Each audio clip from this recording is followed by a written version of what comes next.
Hey there. Welcome to Nocturne Sleep Crime. I'm here to help you relax tonight. I know many of you use this video to fall asleep.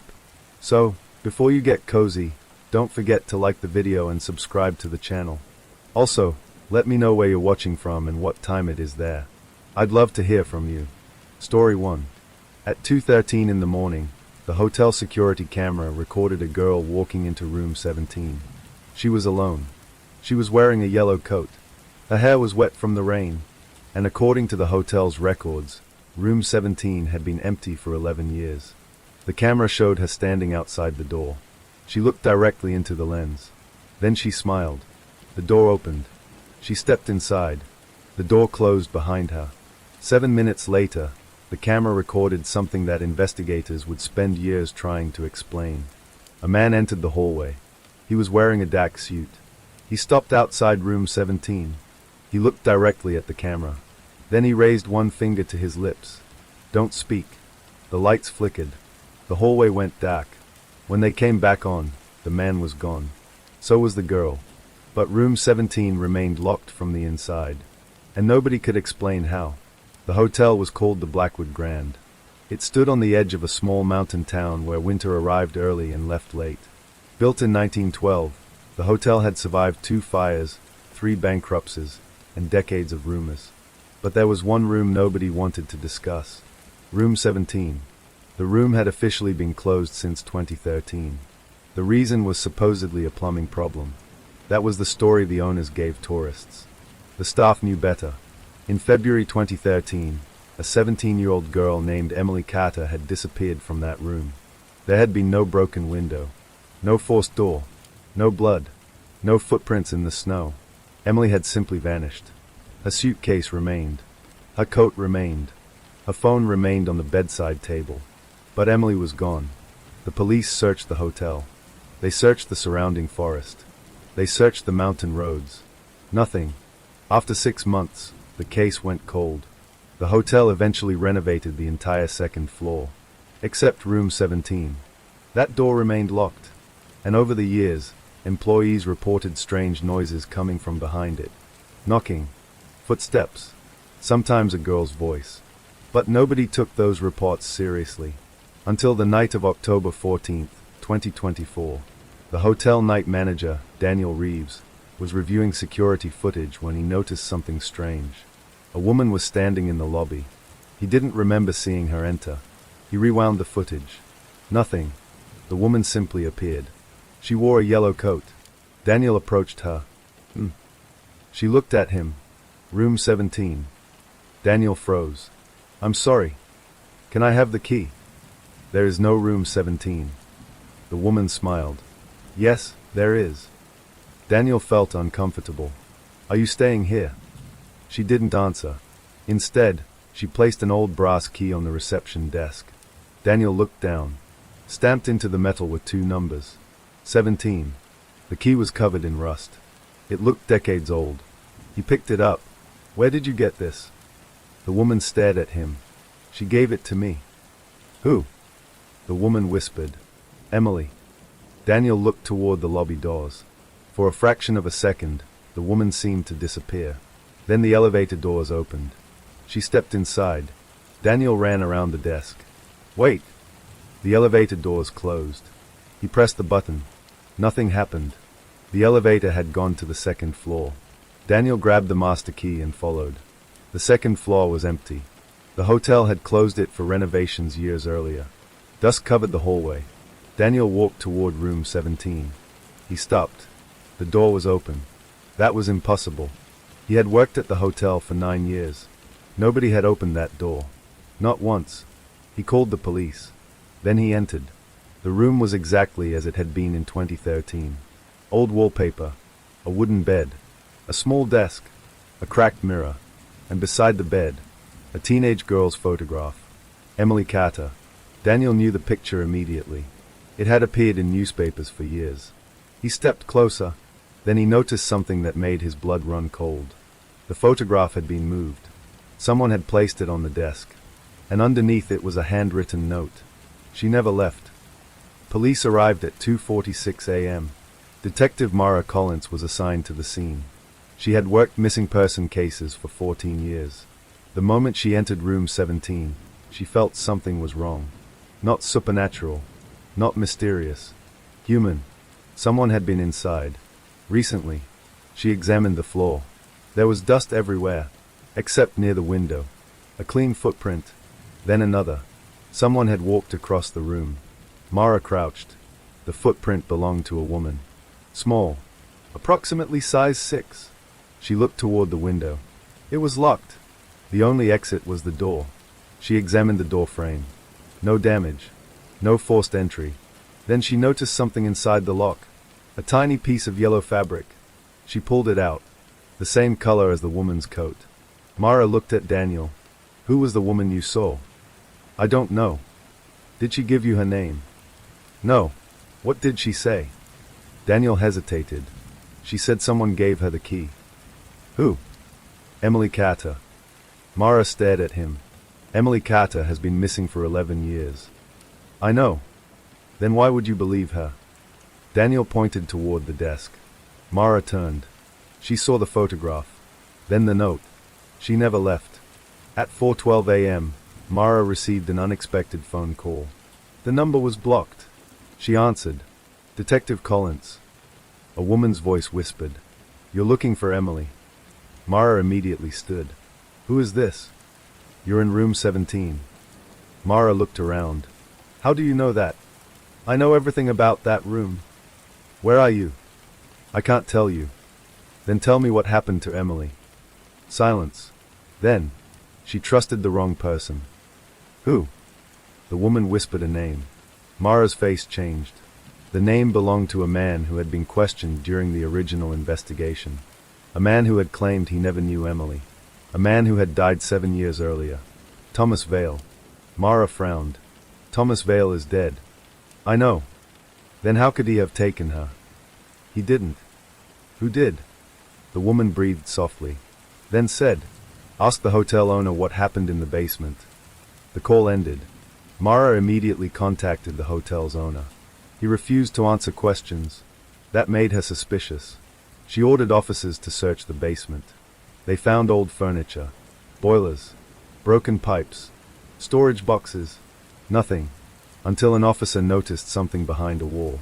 A section of brickwork looked newer than the rest. They removed it. Behind the wall was a narrow staircase. The staircase descended into darkness. At the bottom was a room. Inside were dozens of photographs. Every photograph showed Emily Carter. At school, at the hotel, walking home, shopping, sleeping. There were photographs of her parents, her friends, her teachers, and one final photograph. Emily standing outside room 17. Taken at 2:09 a.m., 4 minutes before she disappeared. On the back was a sentence. She saw him. Mara turned the photograph over. Her hands began to shake, because beneath the sentence was another name. A name that connected the old disappearance to the mysterious woman who had appeared that night. The name was Mara Collins. The detective stared at it. She had never met Emily. She had never worked the case. And yet someone had photographed her, before she had even become a detective. At 5:03 a.m., Detective Mara Collins stood alone in the basement of the Blackwood Grand, staring at a photograph of herself.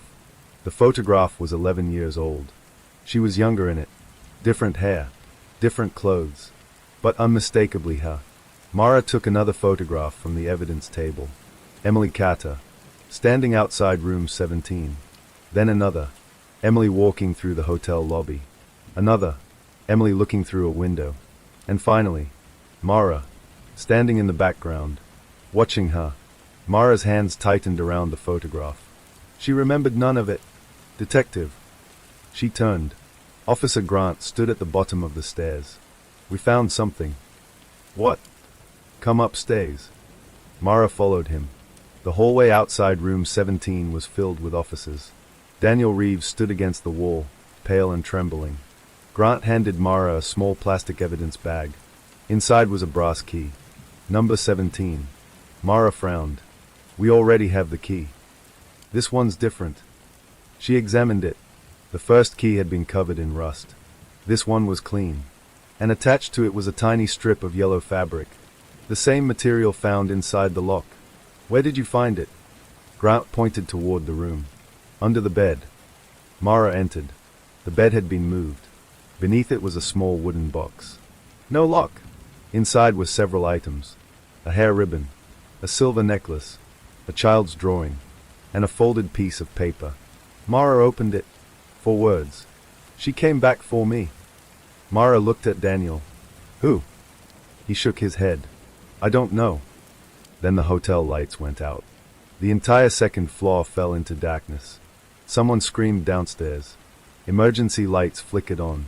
Mara drew her weapon. Nobody moved. Footsteps came from the hallway. Slow. Barefoot. 1 step. Then another. Mara raised her flashlight. A woman stood at the end of the corridor. Yellow coat. Wet hair. Pale face. The same woman Daniel had seen earlier. Mara stepped forward. Police. The woman didn't move. What's your name? Nothing. Mara advanced.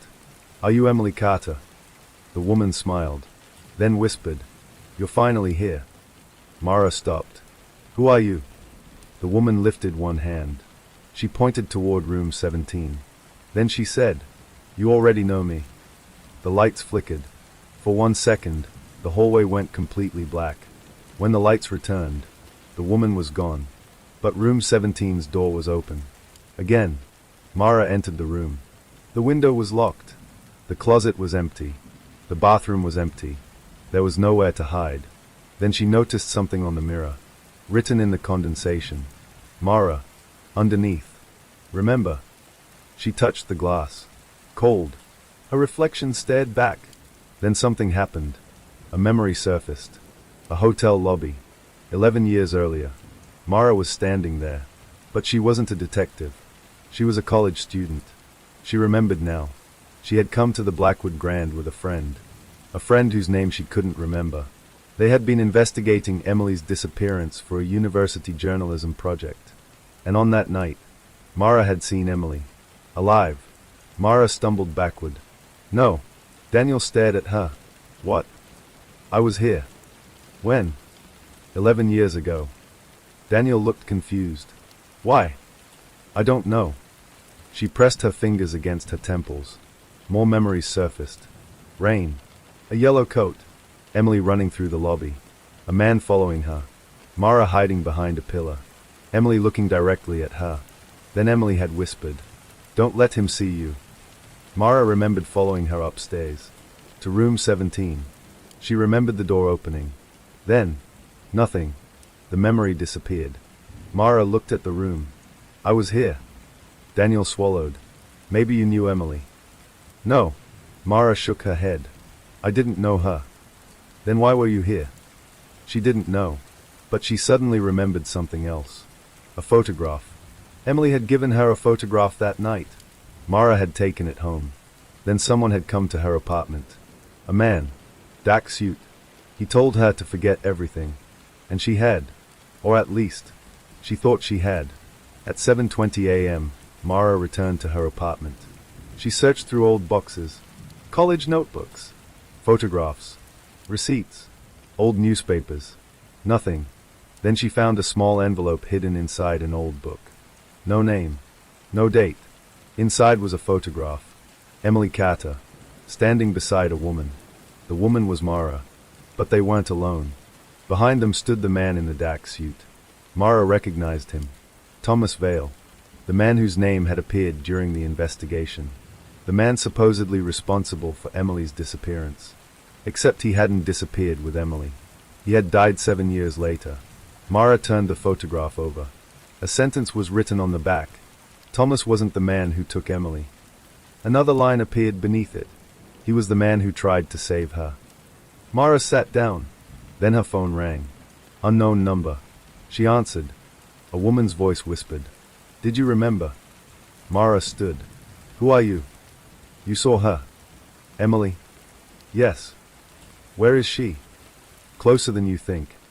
Who are you? The voice hesitated. Then, the woman in the yellow coat. The call ended. Mara immediately checked the number. It belonged to an abandoned telephone line inside the Blackwood Grand. a line that had been disconnected in 2013. Mara returned to the hotel. She went straight to the basement. The secret room had been sealed, but something had changed. One of the photographs was missing. The photograph of Emily standing outside room 17. Mara searched the room. Nothing. Then she noticed a fresh footprint in the dust. Small. Size 6. The same footprint from room 17. It led toward the back wall. Mara followed it. The wall looked solid, but when she pushed against one brick, it moved. A hidden passage opened. Mara entered. The passage was narrow. At the end was another room. Inside stood an old wooden chair. On the chair was a yellow coat. Wet. Fresh. Beside it was a tape recorder. Mara pressed play. Static. Then a girl's voice.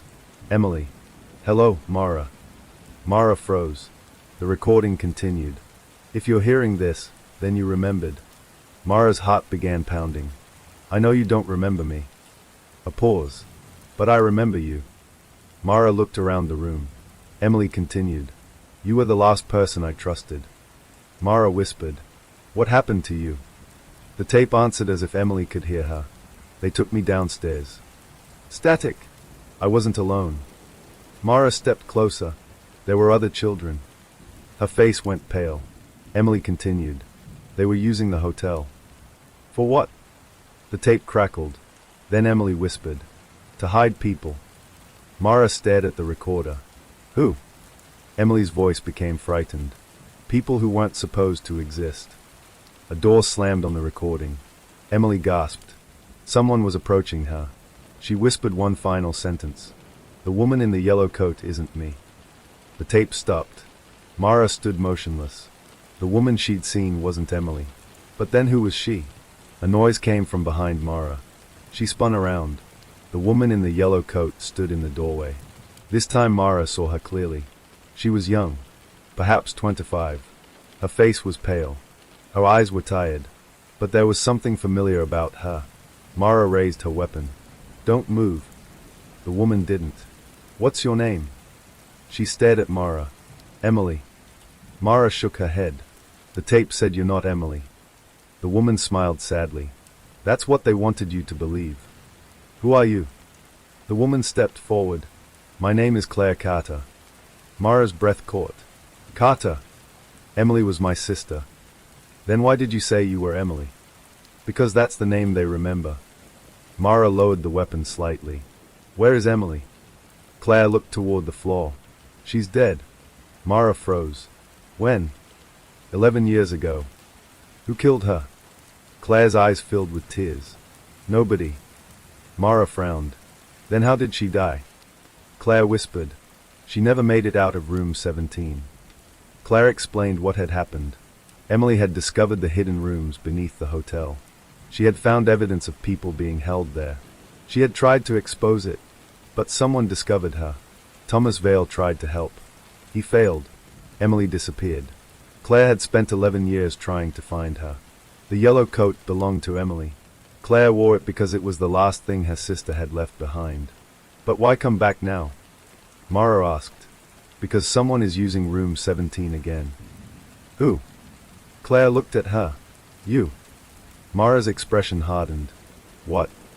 Claire reached into her pocket. She removed another photograph. It showed Mara entering room 17 11 years earlier. But this photograph was different. Someone stood behind Mara. A man. Dark suit. He had one hand on Mara's shoulder, and beside him stood a younger version of Claire. Mara stared. That's impossible.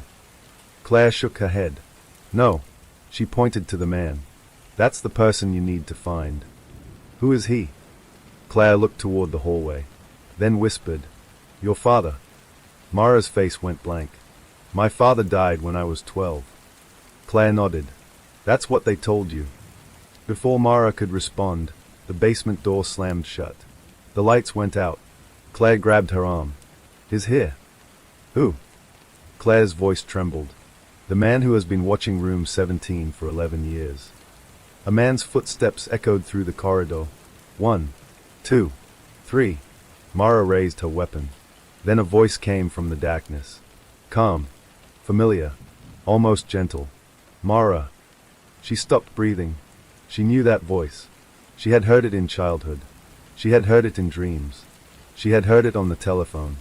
The voice of the man she had believed was dead. Her father. "Come upstairs, Mara." The footsteps stopped. Then the voice whispered, "It's time you remembered everything." For several seconds, Mara couldn't move. The voice in the darkness had belonged to a dead man. Her father. She hadn't heard that voice in 15 years. Yet there it was. Calm. Measured. Almost gentle. "Come upstairs, Mara." Claire grabbed her arm. "Don't." Mara looked at her. "That's my father." "I know." "How?" Claire's face was pale. "Because I've heard him before." The footsteps continued. 1, 2, 3, then stopped. Mara raised her weapon. "Whoever you are, come into the light." "Nothing," Claire whispered. "He wants you to follow him." "Why?" "Because that's what he does." "What?" Claire looked toward the darkness. "He makes people remember." Mara switched on her flashlight. The corridor was empty. No man. No footsteps. Only the yellow coat hanging from the doorway. She walked toward it. Claire followed. At the end of the corridor was a staircase. It led upward, back toward room 17. Mara climbed. The door at the top stood open. She stepped through. The room had changed. The bed was gone. The desk was gone. The walls were stripped down to old wooden boards. And on the floor was a single tape recorder. Mara stared at it. She knew what was coming. She pressed play. Static filled the room. Then her father's voice. "Mara, if you're listening to this, you're finally ready." Her heart stopped. The recording continued. "I know what they told you about me." A pause. "I know what you believe." Another pause. "But your memories were altered." Mara looked at Claire. "What?" Claire didn't answer. Her eyes remained fixed on the recorder. Michael's voice continued. "You were here the night Emily disappeared." Mara closed her eyes. Another memory surfaced. Rain. The lobby. Emily running. A hand grabbing Mara's shoulder. Her father's voice telling her, "Don't look back." Then a door. A bright light. A needle. And darkness. Mara opened her eyes. She was breathing heavily. "What did they do to me?" Claire whispered. "They erased what you saw." Mara stared at her. "Who?" Claire shook her head. Not everyone involved was part of the same organization. Then who was? People who worked for them. Mara looked at the tape recorder. "What did I see?" Claire hesitated. "You saw Emily being taken." "By whom?" "Your father." Mara stepped backward. "No," Claire continued. "But he wasn't taking her to hurt her." "Then why?" "To save her." Mara shook her head. "I don't understand." "Your father discovered what was happening beneath the hotel." "What was happening?" Claire pointed toward the floor. People were being held there. "Why?" "Because they'd seen things." "What things?" "People." "Who?" Claire's expression changed. People who officially didn't exist. Mara remembered the photographs in the basement. Hundreds of faces. Men. Women. Children. Some were marked with dates. Some had numbers.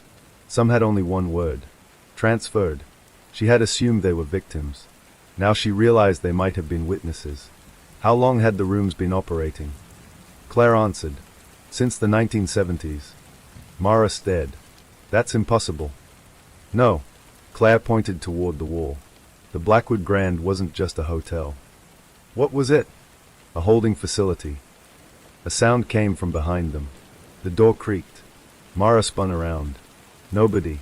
But something had been pushed beneath the door. An envelope. Mara picked it up. Her name was written on the front. Mara Collins. Inside was a photograph. This time, it showed 3 people. Emily, Claire, and Mara. All 3 were standing outside the hotel. The photograph was dated October 14th, 2013. Mara stared. "That's impossible." Claire looked at the photograph. "It's not. Emily disappeared in 2013. "Yes. But this was taken after she disappeared." Claire nodded. "Exactly." Mara looked closer. Emily was smiling. But Claire wasn't. And Mara was crying. She looked terrified. What happened that night? Claire whispered. You don't remember because you weren't supposed to. Mara turned the photograph over. A message had been written on the back. Room 17 was never the room. Below it was a number. The 17th of March, 11. Mara frowned. What does that mean? Claire didn't know. Then Mara realized something. It wasn't a date. It was a location. Room 17. Level 3. Door 11. But the Blackwood Grand only had 2 floors. There is no 3rd floor. Claire stared at her. Maybe they used to be. They searched the hotel's original architectural records. The 3rd floor didn't appear on modern plans. But an old blueprint showed something different. There had once been a 3rd level. It had been removed from the official plans after the 1978 renovation. Mara looked at the blueprint. The 3rd floor contained 12 rooms. Room 17 was directly above room 11. But there was something strange. Room 17 didn't exist on the 3rd floor plan. Only room 17A. Mara pointed. What is 17A? Claire looked at the blueprint. Maybe that's where Emily was taken. They found the staircase behind a false wall. It was narrow and covered with dust. Nobody had used it for years. Mara climbed first. The air became colder. At the top was a hallway. 12 doors. Every one sealed. Except one. 17A. The door was slightly open. Mara pushed it. Inside was a small room. A chair. A table. A camera. And a wall covered with photographs. Mara stepped closer. Her breath caught. Every photograph showed her. At different ages. 5 years old. 8. 12. 16. 20. 24. And finally, now, someone had been following her entire life. Claire whispered. They knew you'd come back. Mara stared at the photographs. Why me? Then she noticed one final photograph. It showed Mara as a child, standing beside her father, and behind them was Emily. But Emily was holding something. A small wooden box. Mara recognized it. The same box found beneath room 17. She looked at Claire. What's inside? Claire shook her head. I've never seen it. Mara opened the box. Inside was a small cassette, and a handwritten note. For Mara, play this when you find the 3rd floor. Mara inserted the cassette into the recorder. Her father's voice returned. But this time, he sounded frightened. Mara, if you've reached this room, then the system has failed. Static. Emily was never the target. Mara looked at Claire. Michael continued. You were. Silence. Then, the night Emily disappeared, she discovered the truth about you. Mara's heart pounded. What truth? The recording answered. You were not born into the Collins family. Mara froze. Claire's eyes filled with tears. Michael continued. Your real mother was one of the women held beneath this hotel. Mara couldn't breathe. Who? The tape crackled. Then came the words. Her name was Sarah Carter. Claire staggered backward. No. Mara looked at her. Sarah Carter. Claire shook her head. That's my mother. The room went silent. Mara stared at Claire, then at the photograph, then back at Claire. If Sarah Carter was your mother. Claire whispered. Then you're my sister. Neither woman spoke. The revelation was almost too large to comprehend. Emily. Claire. Mara. 3 women connected to the same secret. 1 family. 1 hotel. 1 disappearance. Mara looked down at the photograph. Emily had known. Her father had known. Claire had apparently known. And Mara had forgotten. But there was still one question. Why was I taken? Claire wiped her eyes. Because your mother escaped. What? Sarah escaped from the hotel. When? Before you were born. Mara shook her head. Then how could she be my mother? Claire looked at her. She was pregnant. Mara's blood ran cold. With me. Claire nodded. She gave birth to you. Then what happened? She disappeared. Where? Nobody knows. Mara looked at the recorder. Her father's voice returned. Sarah trusted me. A pause. I failed her. Mara whispered. Dad. I took you away because I believed they would use you to find her. The recording continued. I gave you another name. Mara closed her eyes. I became your father. A long silence. Then, but I was never your father. The tape stopped. Mara stood motionless. Her entire identity had been constructed around a lie. The man she had mourned wasn't her biological father. Her mother was a missing woman connected to the hotel. Her sister was standing beside her. And Emily was dead. Or so they had been told. Then Claire suddenly noticed something. Mara. What?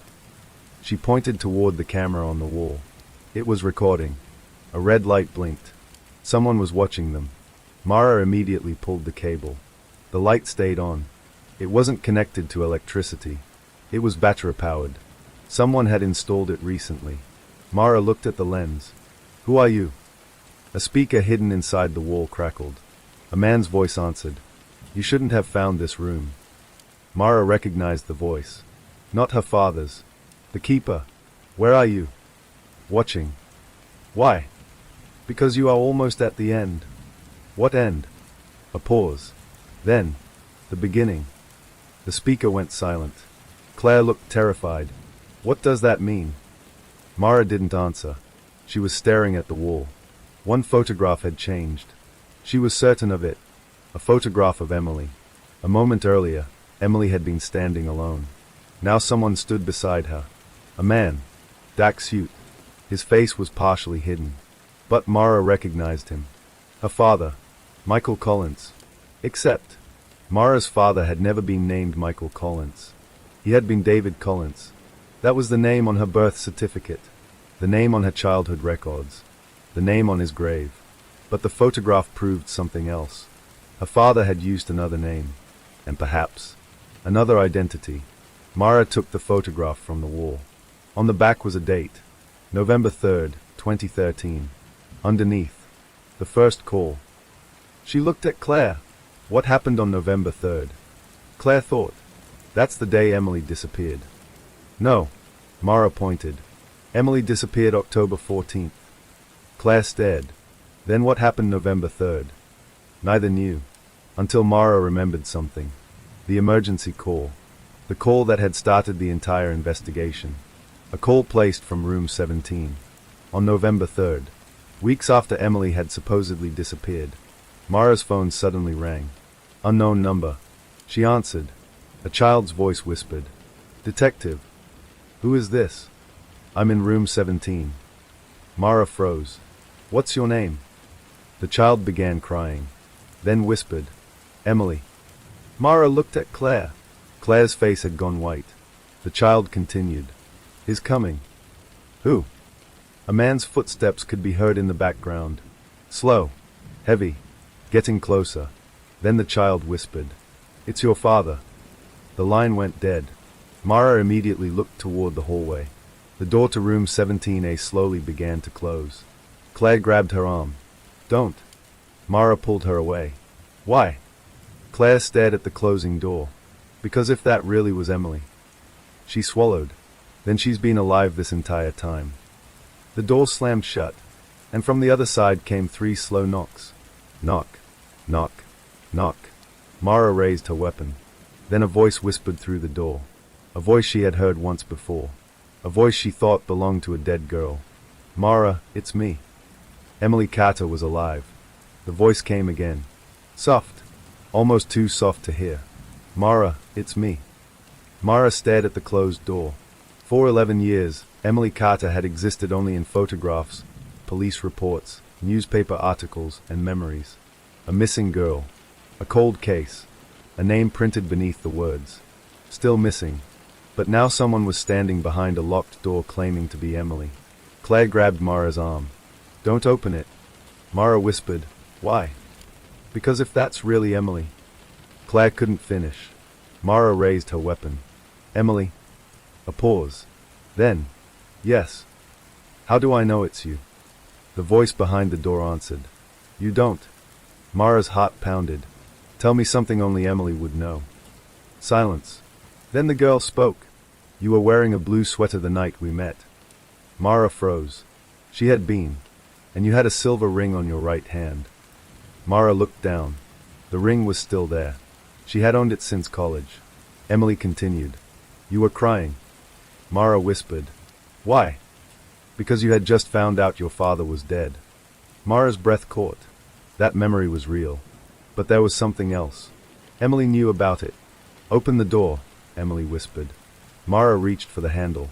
Claire pulled her back. No, that's my sister. You don't know that. She knows things. So does he.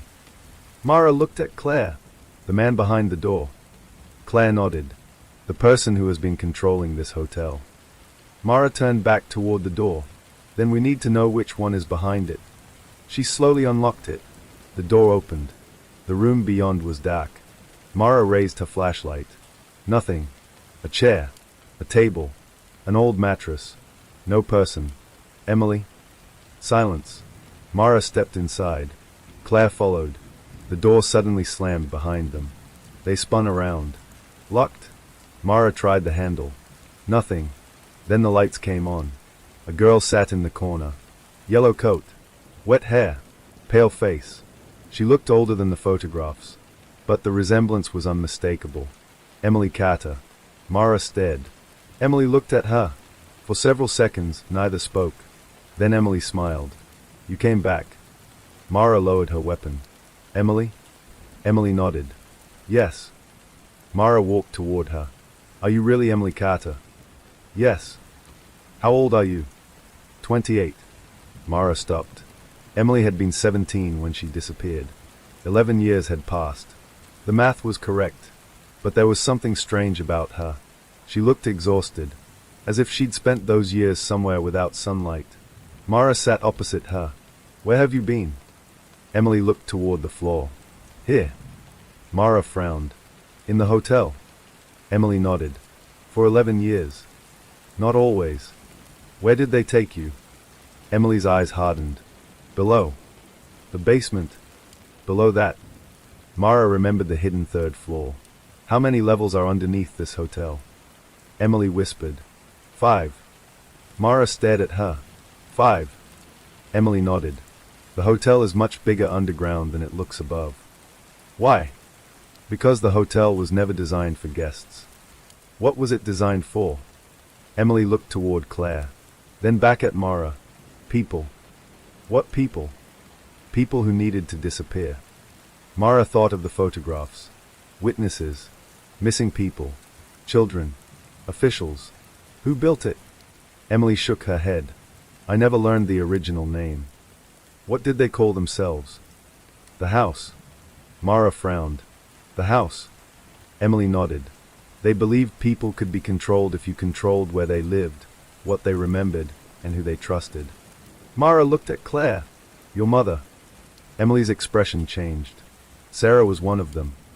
Claire stepped forward. She wasn't. Emily looked at her. She worked for them. She was forced. I know. Claire's eyes filled with tears. Then don't call her one of them. Emily looked away. I'm sorry. Mara returned her attention to Emily. Why did you disappear? Emily took a long breath. I found something. What? A list. What kind? Names. Whose names? Emily stared directly at Mara. Children. Mara felt a chill. Why were children on the list? Because they were being watched. For what? They weren't looking for criminals. Then what? People with memories. Mara didn't understand. Emily continued. Some children witnessed things adults couldn't remember. Why? Because their memories weren't erased. Mara remembered the tape. The secret rooms. Her own missing memories. Mine were. Emily nodded. Yes. Who erased them?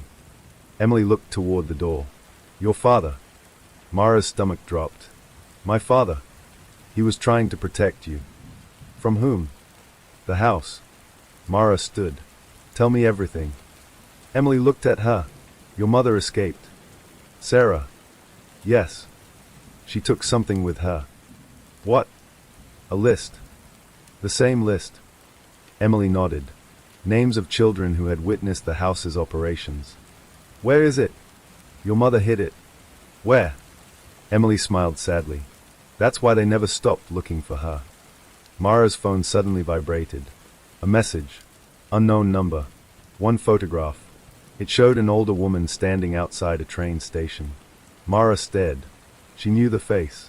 She had seen it in the photographs downstairs. Sarah Carter. Her mother. Alive. The message contained 4 words. She's waiting for you. Claire saw the photograph. She began crying. That's Mom. Emily nodded. I know. Where is she? Emily looked at Mara. You're going to find out. Mara stared at the message. Who sent this? Emily didn't answer. Instead, she stood. We need to leave. Why? Because they know you're here. Who? Emily looked toward the ceiling. The house. A loud alarm suddenly sounded. Red lights began flashing. The room shook. Claire grabbed Mara. What is happening? Emily opened a hidden panel in the wall. They're sealing the hotel. Mara looked toward the door. How do we get out? There's another way. Emily climbed through the opening. Mara followed. Claire came behind her. They entered a narrow tunnel. It smelled of damp concrete. Mara looked back. The hidden door closed. Darkness surrounded them. Emily switched on a small flashlight. Stay close. They walked for several minutes. Then Mara noticed markings on the wall. Names. Hundreds of them. Some had dates. Some had been crossed out. One name stopped Mara completely. Sarah Carter, 1988. Below it. Escaped. Then. Located, 2013. Then. Transferred. Mara stared. Transferred where? Emily didn't answer. Mara looked at her. Where did they take my mother? Emily's voice was quiet. To the place where they keep people who know too much. Where? Emily pointed ahead. Under the church. They emerged beneath an abandoned church 3 blocks from the hotel. The building had been closed for decades. Mara recognized it. St. Agnes Church. The same church where Thomas Vale had supposedly spent his final years. But the basement wasn't abandoned. There were fresh footprints, a generator running, and a single light beneath the stairs. Mara raised her weapon. Emily whispered, She's here. Sarah. Emily nodded. They entered the basement. The room was empty, except for a chair, a tape recorder, and a photograph. Mara picked it up. It showed a woman sitting in the same chair. Sarah Carter. Behind her stood a man. Mara recognized him. Her father. But he looked younger. Much younger. The photograph was dated 2014. Mara's hands shook. Her father had been alive after the date of his supposed death. Again. Another lie. She turned the photograph over. There was writing. David Collins is not his real name. Mara looked at Emily. Who was he? Emily whispered. Michael Carter. Mara froze. Carter. Emily nodded. He was our father's brother. Mara stared. Our uncle. No. Emily shook her head. He wasn't your father. Then who? Emily looked at her. The man you called Dad was actually the person who took you. Mara's blood ran cold. Why? Because he wasn't protecting you. Emily's voice broke. He was hiding you. From whom? Emily looked toward the doorway. Then whispered, From your real father. A man's footsteps echoed above them. Mara raised her weapon. Emily grabbed her arm. Don't. Who is it? Emily looked terrified. The man who has been looking for you. Who? Emily whispered. Thomas Vale. Mara stared. He's dead. No. He died in 2017. That's what they wanted everyone to believe. A shadow appeared beneath the basement door. Someone stopped outside. Then a man's voice spoke. Emily. Emily closed her eyes. He's here. Mara aimed at the door. Come out. The door opened. A man stepped inside. Older. Gray hair. Scar across his cheek. Mara had never seen him before, but something about him felt familiar. He looked directly at her, then said, Mara. She lowered her weapon slightly. Who are you? The man smiled sadly. You really don't remember me? No. I carried you when you were 3. Mara's heart raced. He stepped closer. I was there when your mother gave birth to you. Who are you? The man's eyes filled with tears. Then he said, I'm your father. Silence. Emily began crying. Claire stepped backward. Mara couldn't breathe. She stared at the stranger, then at Emily, then at the photograph. Her entire life had been built around a man who wasn't her father, and now another man stood in front of her claiming to be. But before Mara could speak, the stranger reached into his coat. He removed a small photograph. It showed a young woman holding a baby. Sarah Carter. The baby was Mara, and standing beside them was the man in front of her. The date was written on the back, June 17th, 1996. Mara stared at the photograph. "Why did you leave us?" The man's expression collapsed. "I didn't." "Then what happened?" "They took me." "Who?" He looked toward the ceiling. "The house." A loud noise came from above. Then another. Someone was entering the church. The man stepped toward Mara. "We don't have much time." "Where are you taking me?" He looked at Emily, then Claire, then back at Mara. "To your mother." Mara's voice trembled. "Where is she?" The man whispered, "She's been waiting 11 years in room 17. Then the basement lights went out, and somewhere above them, a woman began screaming, "Run!" The scream above them lasted only 3 seconds. But 3 seconds was enough. Mara knew the sound of genuine terror when she heard it. She had spent 14 years investigating violent crimes. That scream had not been staged. Someone upstairs was in danger. The man claiming to be her father grabbed her arm. "We have to move." Mara pulled away. "Not until you tell me who you are." He looked at her. "My name is Daniel Carter." Mara's heart stopped. Carter, the name that had followed her entire life without her understanding why. Emily, Claire, Sarah, and now Daniel. Her family wasn't simply connected to the Blackwood Grand. Her family appeared to be at the center of it. "You're my father." Daniel nodded. "Biologically, yes." "Why did I grow up believing David Collins was my father?" "Because David took you. To protect me." Daniel hesitated. "At first." Mara narrowed her eyes. "What's that supposed to mean?" "There's no time." Another scream came from above. Then a loud crash. Emily grabbed Mara. "We need to go." They ran through the basement corridor. Daniel led them toward a narrow staircase. Claire followed. At the top was a wooden door. Daniel pushed it open. They emerged into the abandoned church. The sanctuary was empty. Dust floated through the moonlight. But something was wrong. The front doors were open, and on the floor was a trail of muddy footprints. Someone had entered. Someone was still inside. Daniel raised his finger to his lips. "Stay behind me." Mara drew her weapon. They moved silently toward the altar. Then Mara saw it. A yellow coat lying on the floor. Emily stopped. "That's mine." Daniel looked at her. "No." Emily's face changed. "That's hers." Mara stared. "Whose?" Emily pointed toward the choir balcony. A woman stood there. Gray hair. Thin face. Bare feet. Wearing a white hospital gown. She looked down at them. Mara couldn't breathe. Even after 28 years. She recognized her. Not from memory. From photographs. From old documents. From a face she'd seen every time she'd searched for answers about her birth. Sarah Carter. Her mother. Alive. Mom. The word came out before Mara could stop it. The woman froze. Her eyes filled with tears. "Mara." Mara ran toward the stairs. Daniel grabbed her. "Wait. That's my mother." "I know." "Then let me go." "Something's wrong." Sarah looked down at them. "Don't come up." Mara stopped. "Why?" Sarah looked behind her. Someone was standing in the shadows. "A man." Sarah whispered. "He's here."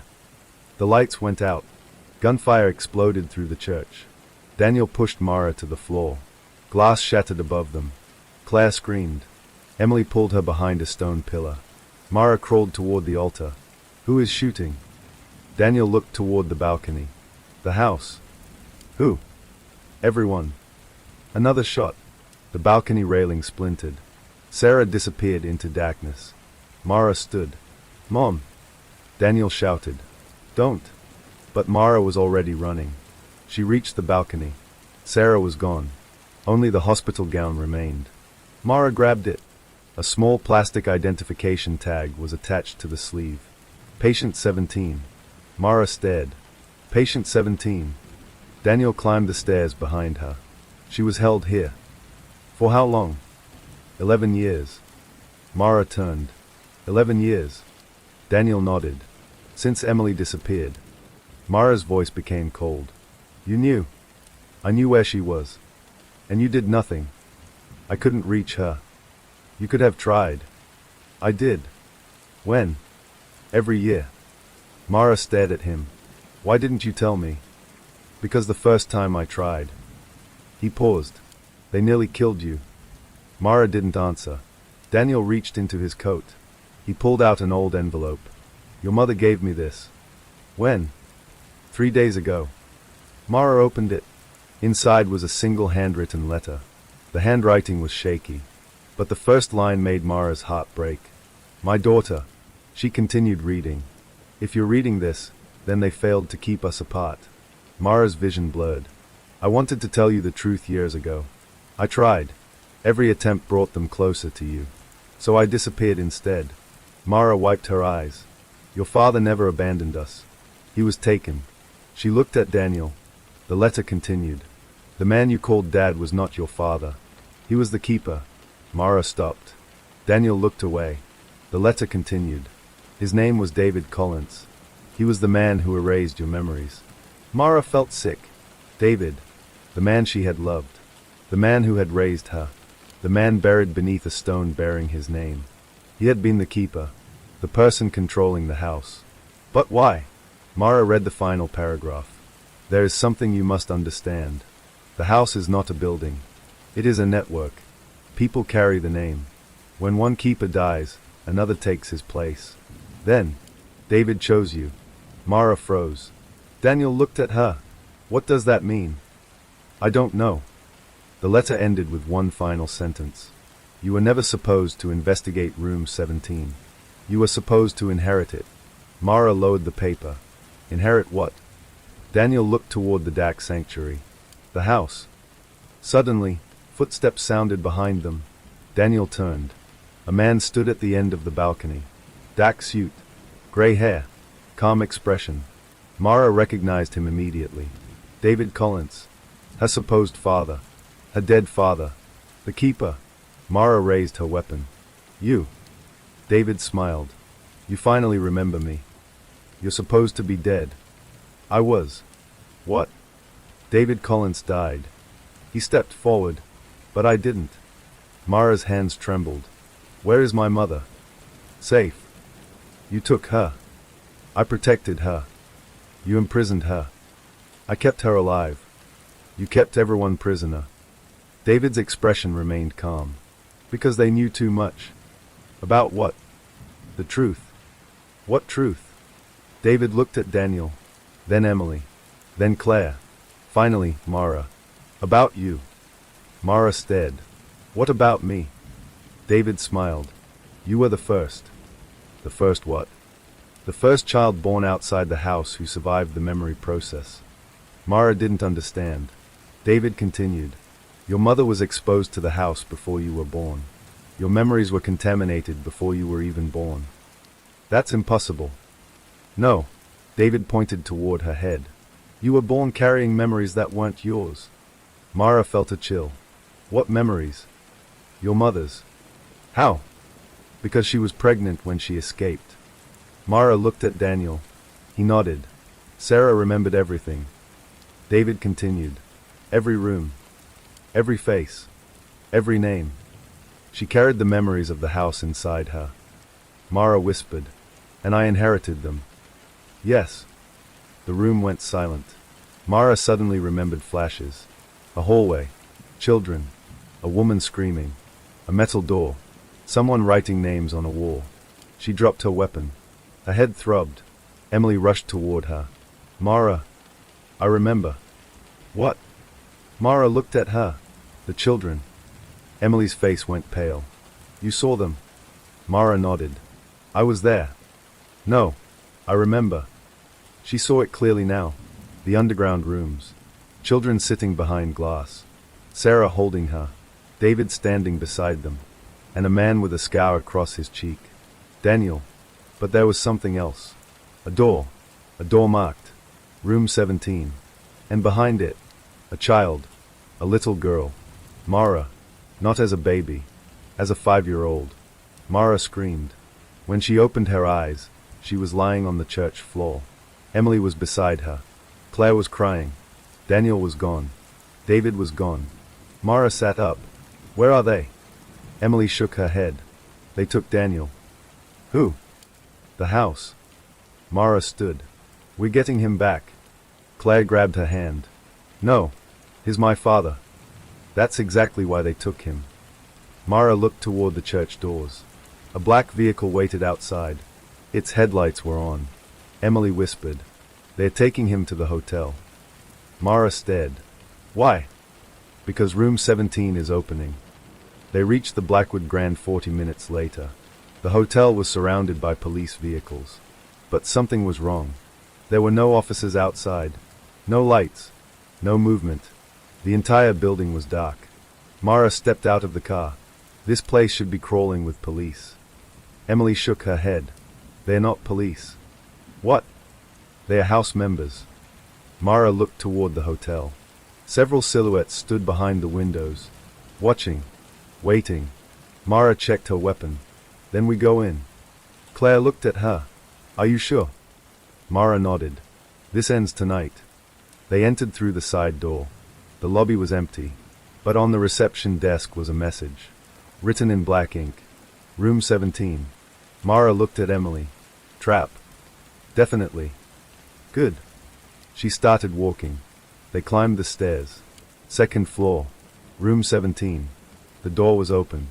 Inside was darkness. Mara stepped forward. A light suddenly turned on. Daniel sat in a chair. Blood covered his shirt. Mara rushed toward him. Dad! He lifted his head. Don't come closer. Mara stopped. Something was wrong. Daniel wasn't alone. A man stood behind him. David. The keeper. And beside David, Sarah. Alive. Terrified. Mara stared at her mother. Mom. Sarah began crying. I'm sorry. Mara stepped forward. David raised a gun. One more step. Mara stopped. Why are they here? David smiled. Because this is where it began. What began? Your story. He pointed toward the wall. A hidden panel opened. Behind it was a room. Mara stared. A child's bed. A small table. A stuffed rabbit. And dozens of photographs. Every photograph showed Mara. From infancy to adulthood. David spoke softly. We've been waiting for you to come home. Mara looked at Sarah. Home. Sarah shook her head. No. David smiled. Welcome to room 17. Then he pulled a lever. The floor beneath Mara opened. She fell, and as darkness swallowed her, she heard her mother scream. Mara. Then everything went black. Mara fell for what felt like an eternity. There was no scream. No impact. Only darkness. Then, crash. She landed hard on a wooden platform. Pain shot through her shoulder. For several seconds, she couldn't breathe. Above her, the trapdoor slammed shut. Mara. Her mother's voice. Mara looked upward.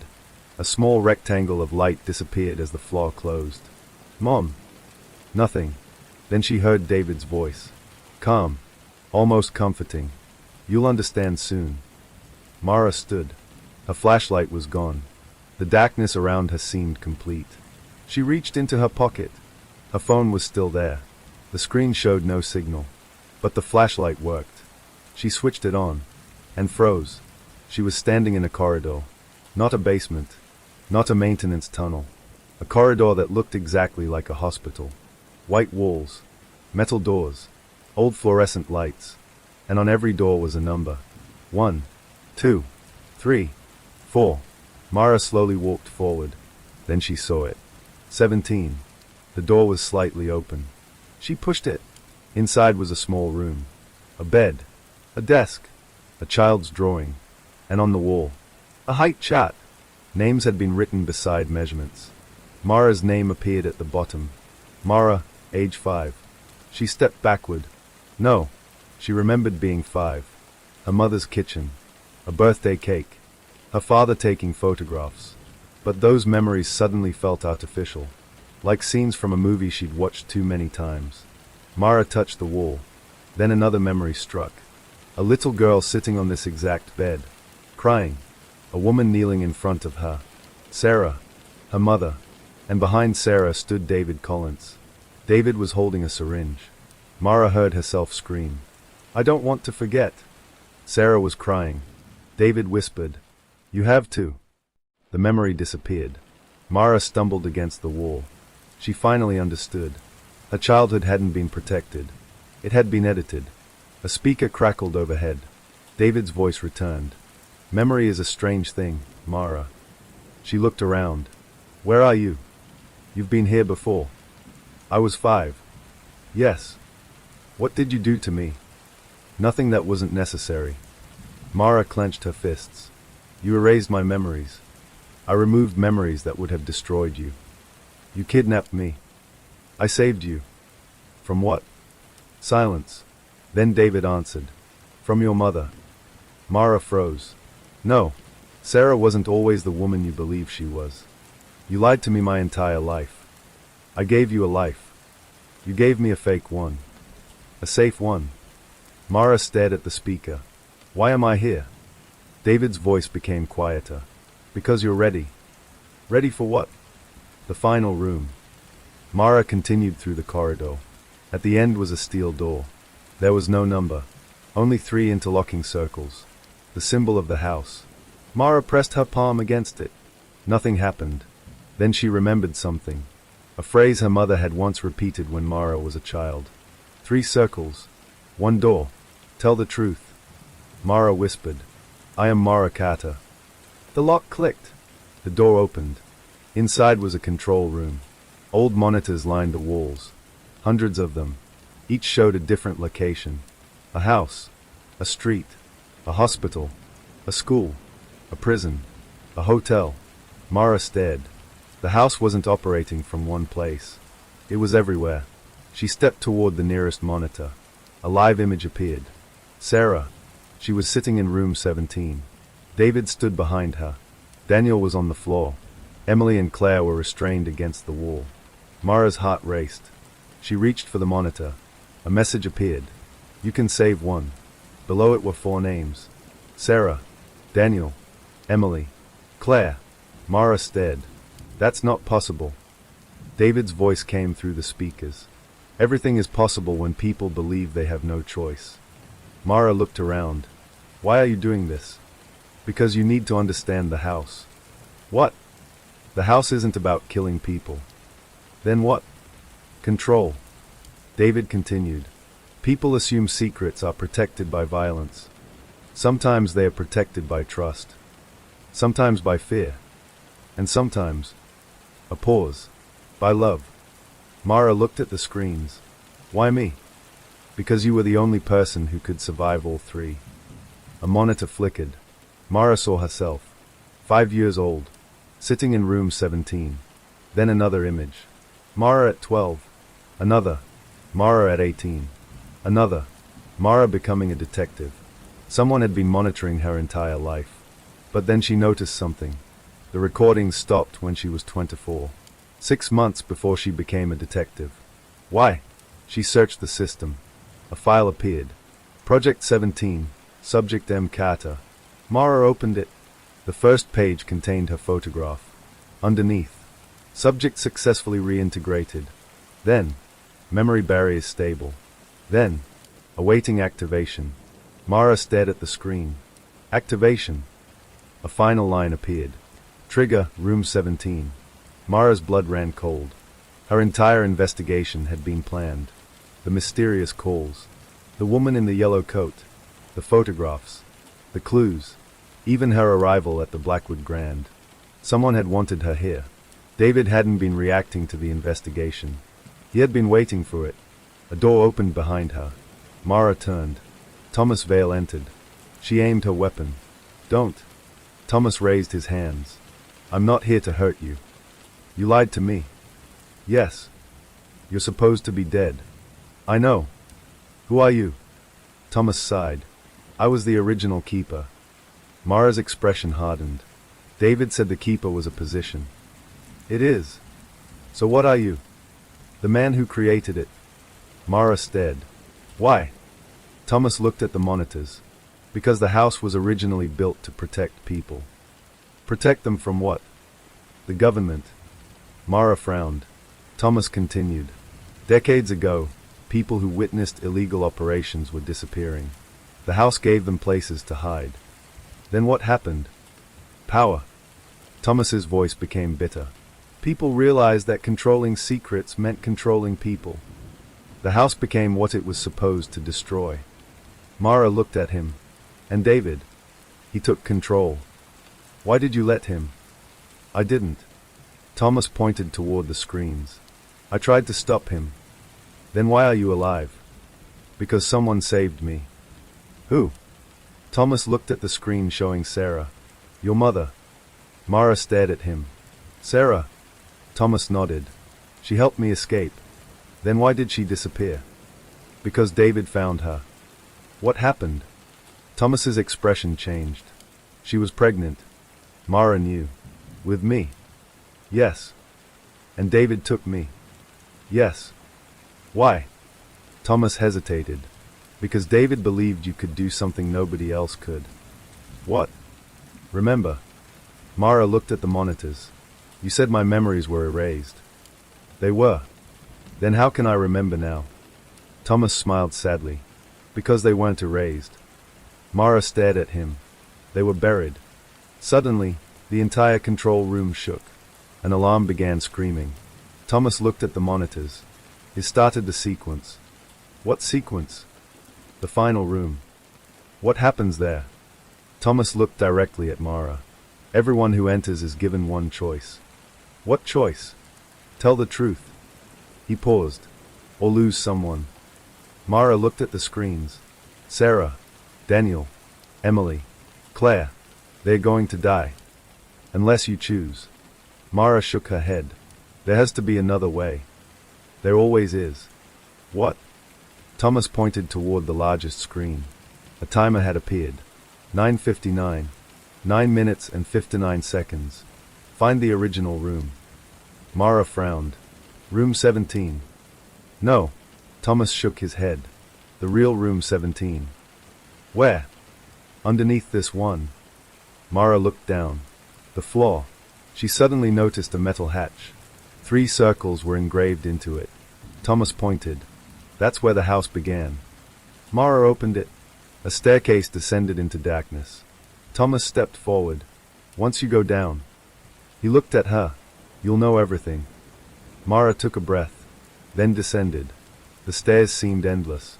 At the bottom was a small room. Unlike the others, this one looked ancient. Stone walls. A wooden chair. A table. And a single mirror. Mara approached it. Her reflection stared back. Then the mirror flickered. A video appeared. Sarah, 28 years earlier. She was holding a newborn baby. Mara. Sarah looked directly into the camera. If you're watching this. She began crying.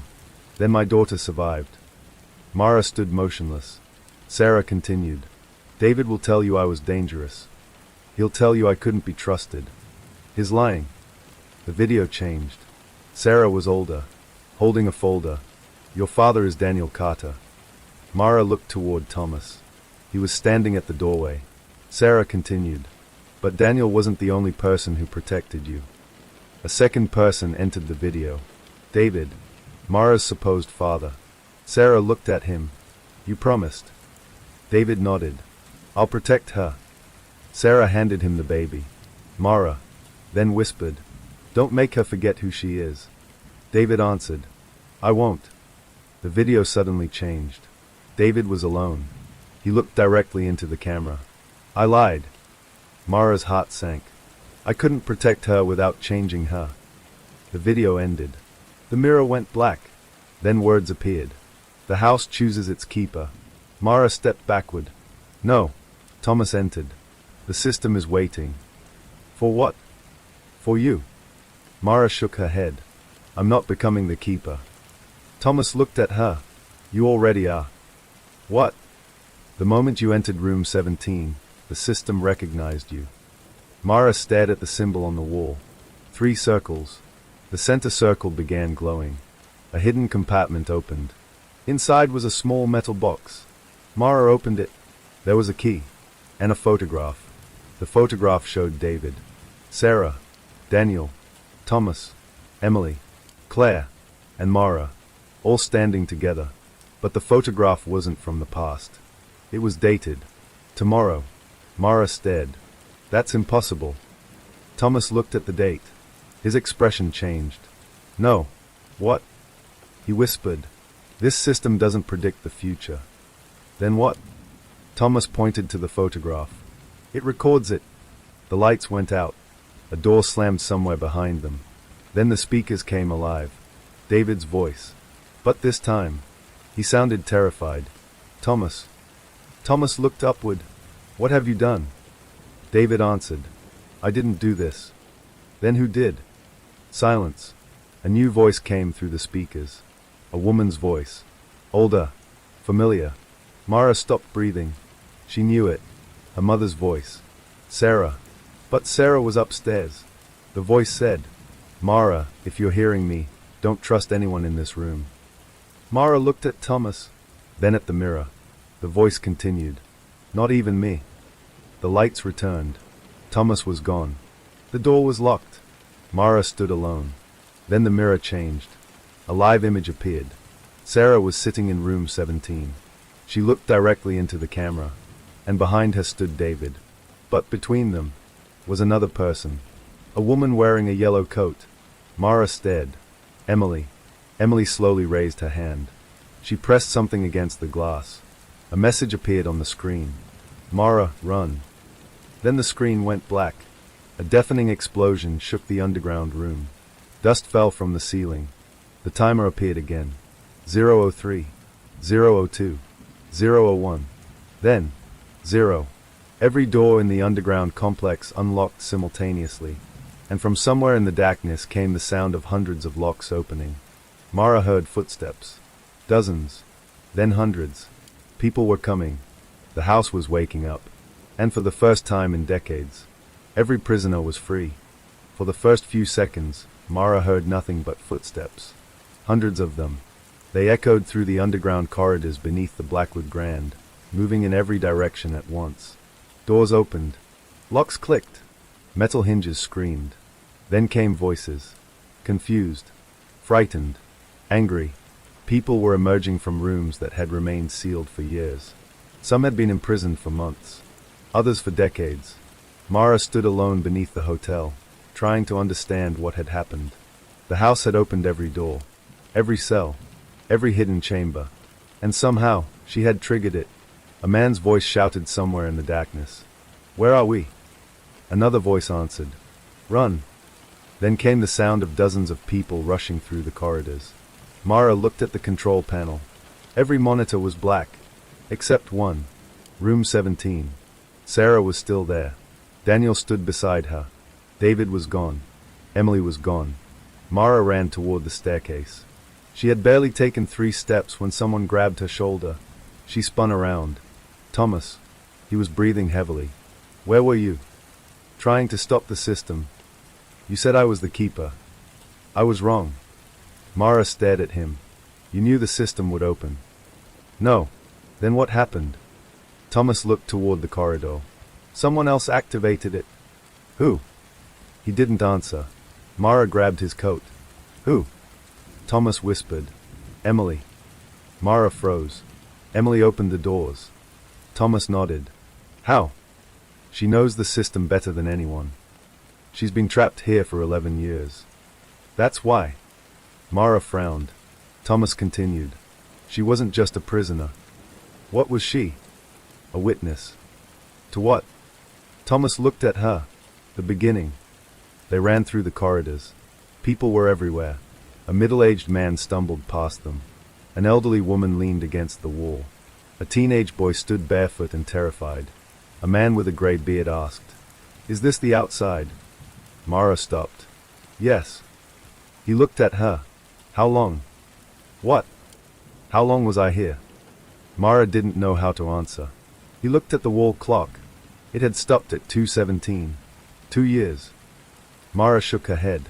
Maybe longer. The man's face collapsed. I came here in 1999. Mara felt sick. He had been missing for 27 years. Officially, he had died in a boating accident. His family had held a funeral. His children had grown old. And he had been here, underground, all those years.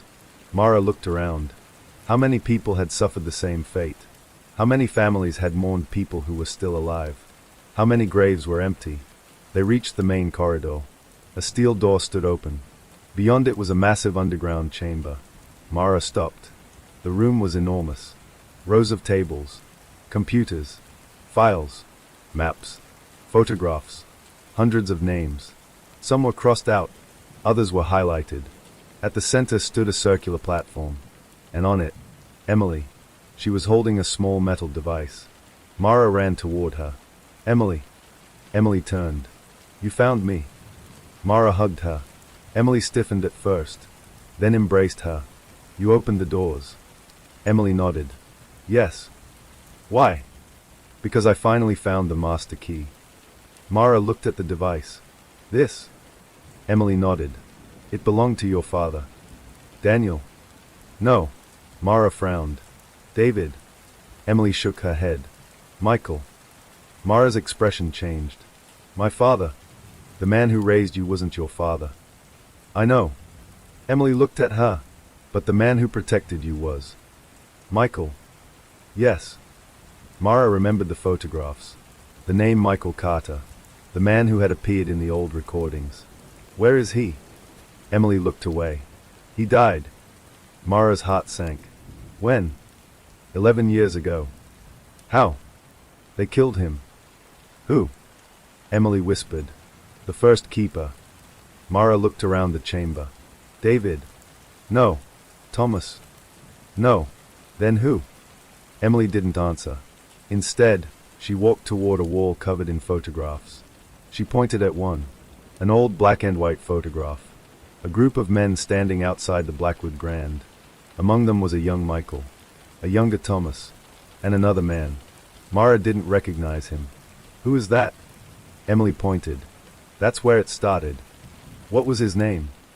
Emily said, Arthur Vale. Mara stared. Vale. Thomas's father. Thomas stepped forward. He founded the house. Mara looked at him. Your father created this. Thomas nodded. He believed the government was disappearing witnesses, and he created a place to hide them. Yes. So how did it become this? Thomas looked toward the cells. Power. He continued. At first, we protected people. Then we started deciding who deserved protection. Then we started deciding who deserved to disappear. Mara stared at him. That's how the house became a prison. Thomas nodded. And eventually, Arthur created the position of keeper.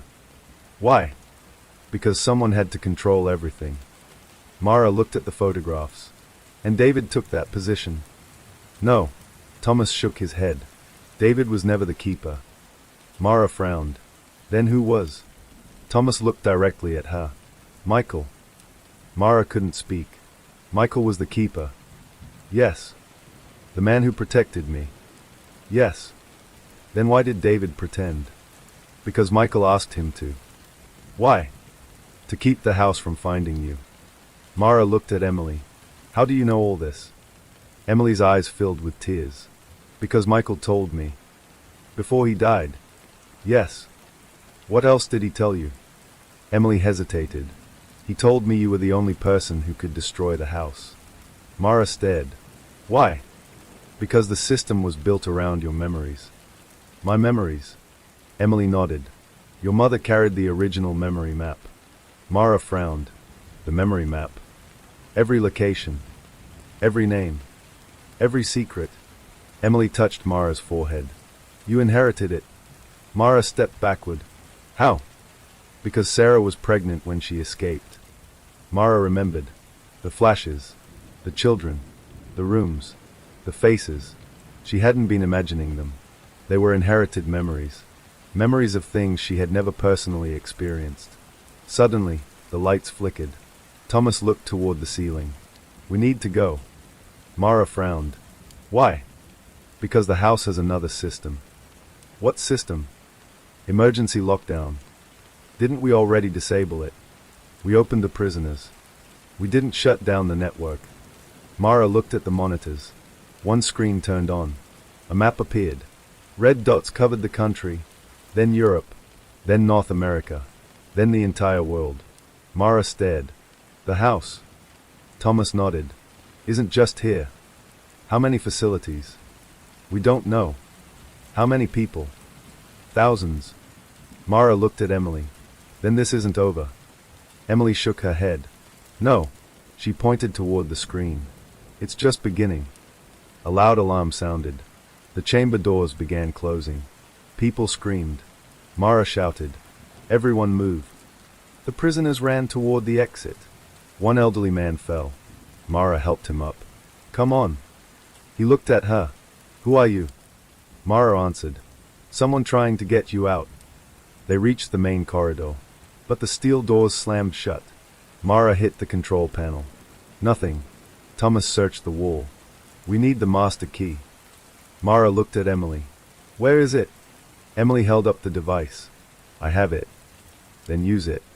I can't. Why? It needs 2 people. Mara frowned. 2. Emily nodded. 1 person with the keeper's blood. She looked at Mara, and 1 with the founders. Thomas stepped forward.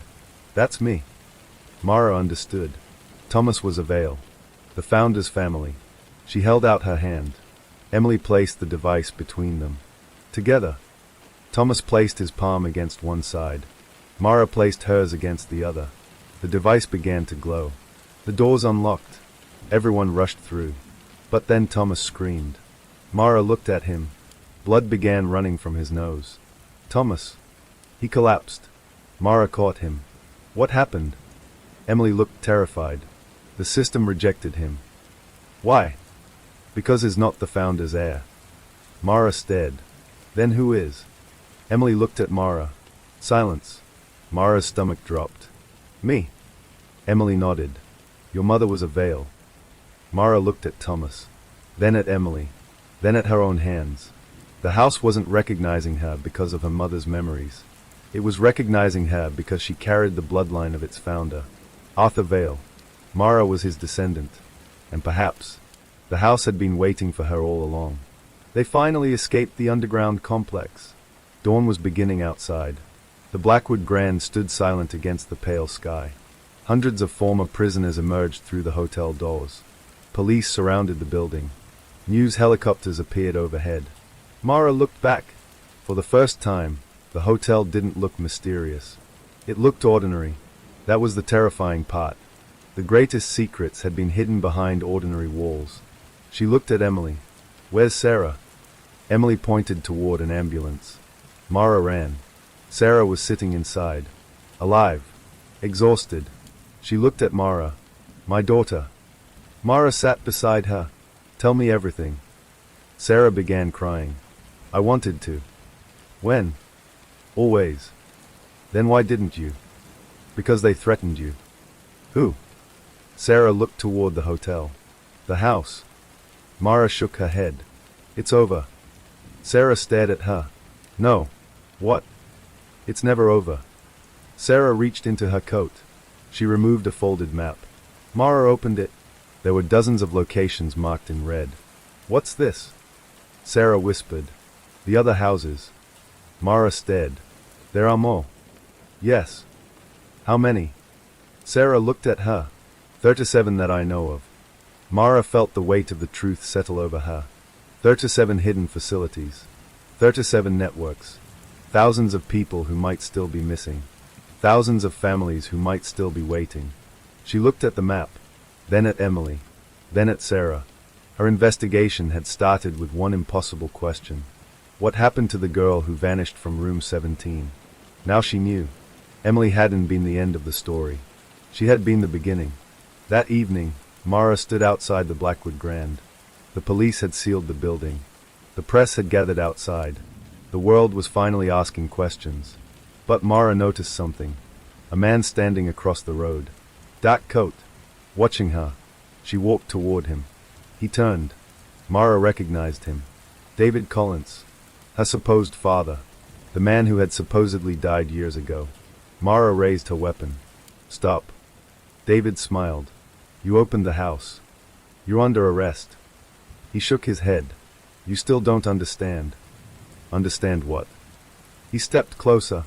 I wasn't trying to stop you. Mara narrowed her eyes. Then what were you doing? David whispered. I was preparing you. For what? David looked toward the horizon. For the real house. Then he walked away. Mara shouted. David! He didn't stop.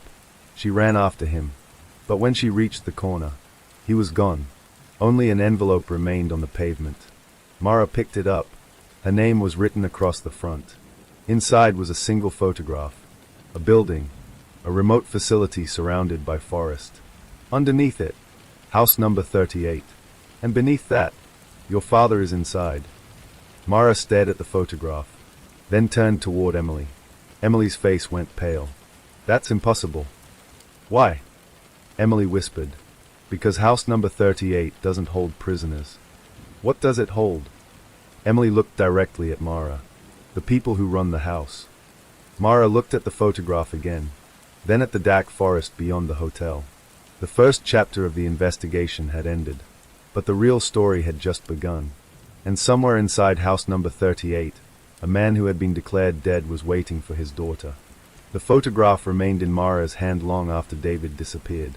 The image showed a building hidden somewhere in a vast forest. No road, no nearby town, no visible electricity lines, just trees, and a concrete structure buried beneath them. On the back were 3 words. House number 38, Montana. Mara looked at Emily. You know this place? Emily didn't answer. That was enough. You've seen it. Emily finally nodded. Once. When? 11 years ago. Mara stared at her. You were there. They took me there after I disappeared. Why didn't you tell me? Because I thought everyone inside was dead. Mara looked at the photograph again. Who? Emily's face went pale. The people who ran the house. 3 days later, Mara stood inside a federal evidence room in Washington. The Blackwood Grand investigation had exploded into the national news. Hundreds of missing person cases were being reopened. Old records were being examined. Families who had spent decades believing their relatives were dead were suddenly receiving phone calls. But the government was trying to keep one detail out of the press. House number 38. Mara placed the photograph on the table. Across from her sat Thomas Vale. He had survived the collapse beneath the hotel, although doctors had warned that his condition remained unstable. Beside him sat Sarah and Emily. Mara pointed at the photograph. Tell me where this is. Thomas stared at it. Montana. I know. What do you want me to tell you? Everything. Thomas leaned back. For several seconds, he said nothing. Then, house number 38 was never a prison. Mara waited. It was a command center. For the entire network. Thomas nodded. Every other house reported to it. Who ran it? Thomas looked at Sarah. People whose names never appeared in any official document. Politicians. Some. Police. Some. Judges. Yes. Military. Yes. Mara stared. And criminals. Thomas gave a grim smile. Sometimes the difference wasn't very clear. Mara looked at the photograph. What makes number 38 different? Thomas answered quietly. That's where they kept the records. Mara frowned. What records? Everything. Names. Dates. Locations. Payments. Orders. Disappearances. Thomas leaned forward. Every person the house had ever taken. Mara's expression hardened. Then that's what we're going after. Sarah shook her head. No. Mara looked at her. Why not? Because the records are protected. By whom? Sarah's answer was immediate. Your father. Mara stared. David. Sarah nodded. He was the last keeper. But you said Michael was the keeper. He was. What happened? Sarah looked away. Michael tried to destroy the house. And David stopped him. No. Sarah's voice trembled. David helped him. Mara was confused. Then why did they fight? Because Michael wanted to destroy everything. David wanted to preserve it. Why? Because he believed the house could be used for good. Mara shook her head. That's what everyone says before they become monsters. Sarah looked at her. David wasn't always a monster. Neither were any of them. That night, Mara flew to Montana. The forest appeared beneath the aircraft like an endless black ocean. No towns, no roads, no lights, only trees. Emily sat beside her. You don't have to come. Emily looked at her. Yes, I do. Why?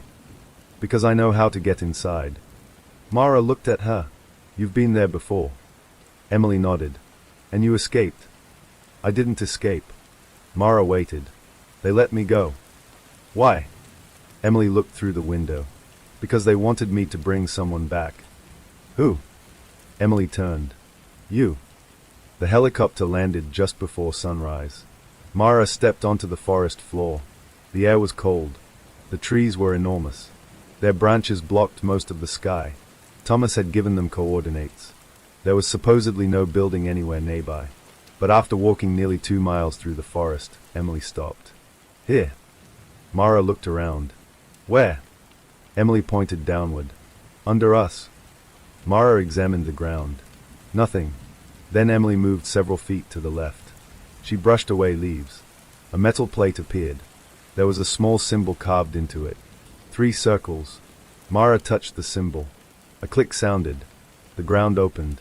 A staircase descended. Emily whispered, Welcome to house number 38. The staircase went down far deeper than Mara expected. 100 feet. 200. Then more.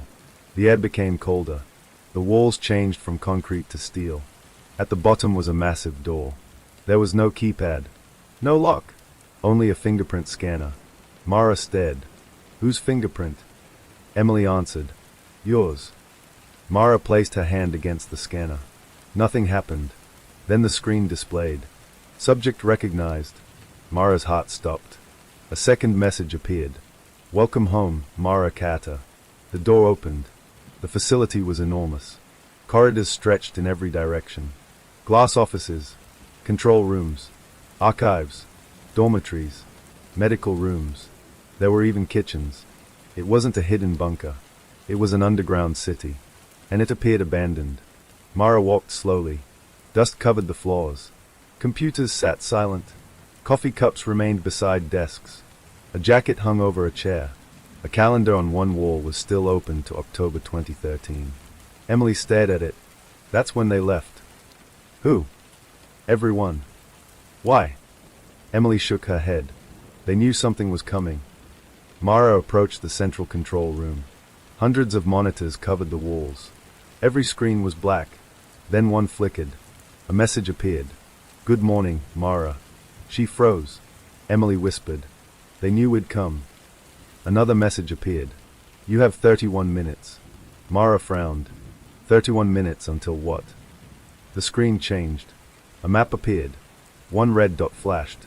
Then another. Then another. All across the facility. Mara understood. Explosives. Emily nodded. They're going to destroy the building. Mara ran toward the archive. If the facility was going to be destroyed, the records had to be saved. They found a massive vault. The door was open. Inside were shelves. Thousands of boxes, each labeled with a number. House locations. Names. Dates. Mara grabbed one. House number 04. Another. House number 11. Another. House number 23. She opened one. Inside were photographs. Missing people. Children. Families. And documents. One file caught her attention. Project Carter. Mara opened it. The first page contained her photograph. Underneath. Subject, Mara Carter. Date of birth, June 17, 1996. Status, active. Mara turned the page. Her mother, Sarah Carter. Then Daniel. Then Emily. Then Claire. All listed under one heading. Primary family unit. Mara's hands began shaking. There was another document. Objective. Preserve subject until activation. She stared. Activation. Emily stepped beside her. What does it say? Mara handed her the file. Emily read it. Then her face changed. What? Emily whispered. You weren't just being protected. What? They were preparing you. For what? Emily turned the page. At the bottom was a single sentence. Subject will assume control of house network upon completion of trial. Mara stared. They wanted me to become the keeper. Emily nodded. But there's more. Mara looked at the next page. A handwritten note appeared. It wasn't typed. The handwriting was familiar. David's. She must never know that the trial has already begun. Mara froze. The trial? Emily looked at her. Room 17.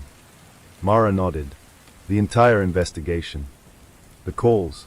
The photographs. The yellow coat. Emily appearing. David revealing himself. The hidden rooms. Everything. It had been a test. Someone had been measuring Mara's decisions. Watching whom she trusted. Watching whom she saved. Watching whether she would choose power or truth. And now she was standing inside the final stage. A door slammed somewhere outside. Mara raised her weapon. Emily did the same. Footsteps approached. Slowly. Then stopped. A voice came from the hallway. Mara. She knew it immediately. David. You're running out of time. Mara shouted. Where are you? You know where. What do you want? To see whether you learned anything. Mara stepped into the corridor. David stood at the far end. He wasn't armed. He looked exhausted. Older than he had before. Mara aimed at him. You killed Michael. David shook his head. No. You lied to me. Yes. You erased my memories. Yes. You controlled the investigation. Yes. Mara's voice cracked. Why? David looked at her. Because I needed you to become strong enough to destroy what I couldn't. Mara lowered her weapon slightly. You could have told me. You wouldn't have believed me. You could have tried. I did. When? When you were 5. Mara remembered. The room. The syringe. Her mother's tears. David standing beside her. You begged me not to erase your memories. Mara whispered. I remember. David nodded. You told me you'd rather die than forget. A tear rolled down his cheek. So I made you forget. Mara stared. Why? Because they were coming. Who? David looked behind him. Then whispered. The people above the house. The facility suddenly shook. A deep explosion echoed in the distance. David looked at the ceiling. They've started. Mara shouted. Who? David answered. Everyone who benefited from the house. Another explosion. Dust fell from the ceiling. David pointed toward the archive. You have less than 20 minutes. Mara stared at him. Why are you helping me? David smiled sadly. Because I'm your father. Mara shook her head. You're not. Not by blood. He looked at her. But I raised you. Silence. Then David stepped backward. I loved you. Mara couldn't respond. David turned. Take the records. Where are you going? To shut down the network. You'll die. He smiled. Probably. Then he disappeared into the corridor. Mara turned toward Emily. We have to get these records out. Emily nodded. They began loading hard drives into cases. Then they heard something. A child crying. Mara stopped. Did you hear that? Emily nodded. They followed the sound. It came from behind a sealed door. Mara opened it. Inside was a small room. A child sat on the floor. A girl. Maybe 8 years old. She looked terrified. Mara knelt. What's your name? The girl didn't answer. Emily crouched beside her. You're safe. The child finally looked at Mara, then whispered, You're the woman from the photographs. Mara's heart stopped. What photographs? The girl pointed toward the wall. There were dozens. Mara, Emily, Sarah, Daniel, David, Thomas, and the little girl herself. Mara looked at the child. Who are you? The girl whispered, I'm Subject 39. Mara stared. What's your real name? The girl looked toward the ceiling, then said, I don't have one. Mara reached for her hand. Everyone has a name. The girl shook her head. They told me I'm the replacement. For whom? The child looked directly at Mara and whispered, For you. The facility lights turned red. A computerized voice announced, 10 minutes remaining. Mara looked toward the corridor. The house wasn't just trying to destroy the records. It was trying to destroy the people who knew the truth. She picked up the girl. What's your name now? The child hesitated. Mara smiled. You can choose. The girl whispered, Anna. Mara nodded. Anna it is. Emily grabbed the final case. We have to go. They ran. Behind them, explosions shook the underground complex. Doors collapsed. Fire spread through the corridors. The house was destroying itself. But as they reached the main staircase, Mara heard a final message through the speakers. David's voice. Mara. She stopped. Listen carefully. His voice was barely audible. House number 38 was never the final facility. Mara looked upward. What? A pause. Then, there is a house number 39. The speakers crackled. And that's where your real father is. Mara's heart stopped. Daniel, her biological father. She turned toward Emily. Where is house number 39? Emily's face went pale. I don't know. Then Anna spoke from Mara's arms. I do. Everyone turned. The little girl pointed toward the tunnel. That's where they took him. Where? Anna whispered. Under the ocean. Another explosion rocked the facility. The staircase began collapsing. Mara grabbed Emily's hand. Move. They ran toward the surface as house number 38 burned behind them. But Mara knew now that the secret facility beneath Montana had only answered one question. It had created 10 more. Who was house number 39? Why was Daniel being held there? And why had an 8-year-old girl been created as a replacement for Mara? As they emerged into the forest, the ground behind them erupted. The entire entrance collapsed. House number 38 disappeared beneath tons of earth. Mara looked at the burning forest, then at Anna, then at Emily. The girl who had vanished from room 17 was finally free. But the woman who had been searching for her family had just discovered something far worse. Her family wasn't being hunted anymore. They were being replaced. The ocean was black when Mara saw it. Not dark, black. The moonlight barely touched the surface, and the waves rolled against the cliffs with a slow, heavy rhythm. She stood at the edge of the water with Emily beside her and the little girl, Anna, wrapped in a blanket. Behind them, the forest road disappeared into darkness. House number 38 was gone, buried beneath Montana. But the information they had recovered from the facility had brought them here. The Atlantic coast, hundreds of miles from the Blackwood Grand, thousands from Montana. And somewhere beneath that water was house number 39. Mara looked at Anna. You said my father is here. Anna nodded. Daniel. Yes. How do you know? The girl looked toward the ocean. Because they took me there. Mara's expression tightened. When? Before house number 38. What did you see? Anna's small hands tightened around the blanket. A building. Underwater. No. She shook her head. Under the water. Mara frowned. That's impossible. Anna looked at her. That's what everyone said. A helicopter waited on the cliff. Thomas had arranged it before they left Montana. He was still recovering from his injuries, but he'd insisted on helping. Sarah had refused to come. She was too weak. Claire stayed with her. Emily came with Mara. Anna came because, as she repeatedly insisted, she was the only person who knew where house number 39 was. The helicopter lifted from the cliff. Below them, the ocean stretched endlessly. Mara looked through the window. How deep? The pilot answered. About 300 feet near the coordinates. Mara turned to Anna. That's where they took you. Anna nodded. There was a tunnel. From the show? No. From where? Anna pointed downward. The hotel. Mara stared. What hotel? Anna whispered. The Blackwood. Mara's blood ran cold. The Blackwood Grand. Montana. The ocean. House number 39. They weren't separate. They were connected. The entire network had been built around the original hotel. The hotel wasn't the center. It was the entrance. 2 hours later, Mara stood on a small research vessel. The coordinates from Anna's memory led them to a section of ocean with nothing visible on the surface. No island. No platform. Nothing. Emily looked at the sonar monitor. There's something below us. Mara stepped closer. What? A structure. The technician enlarged the image. A massive rectangular object appeared beneath the seabed. Mara stared. How deep?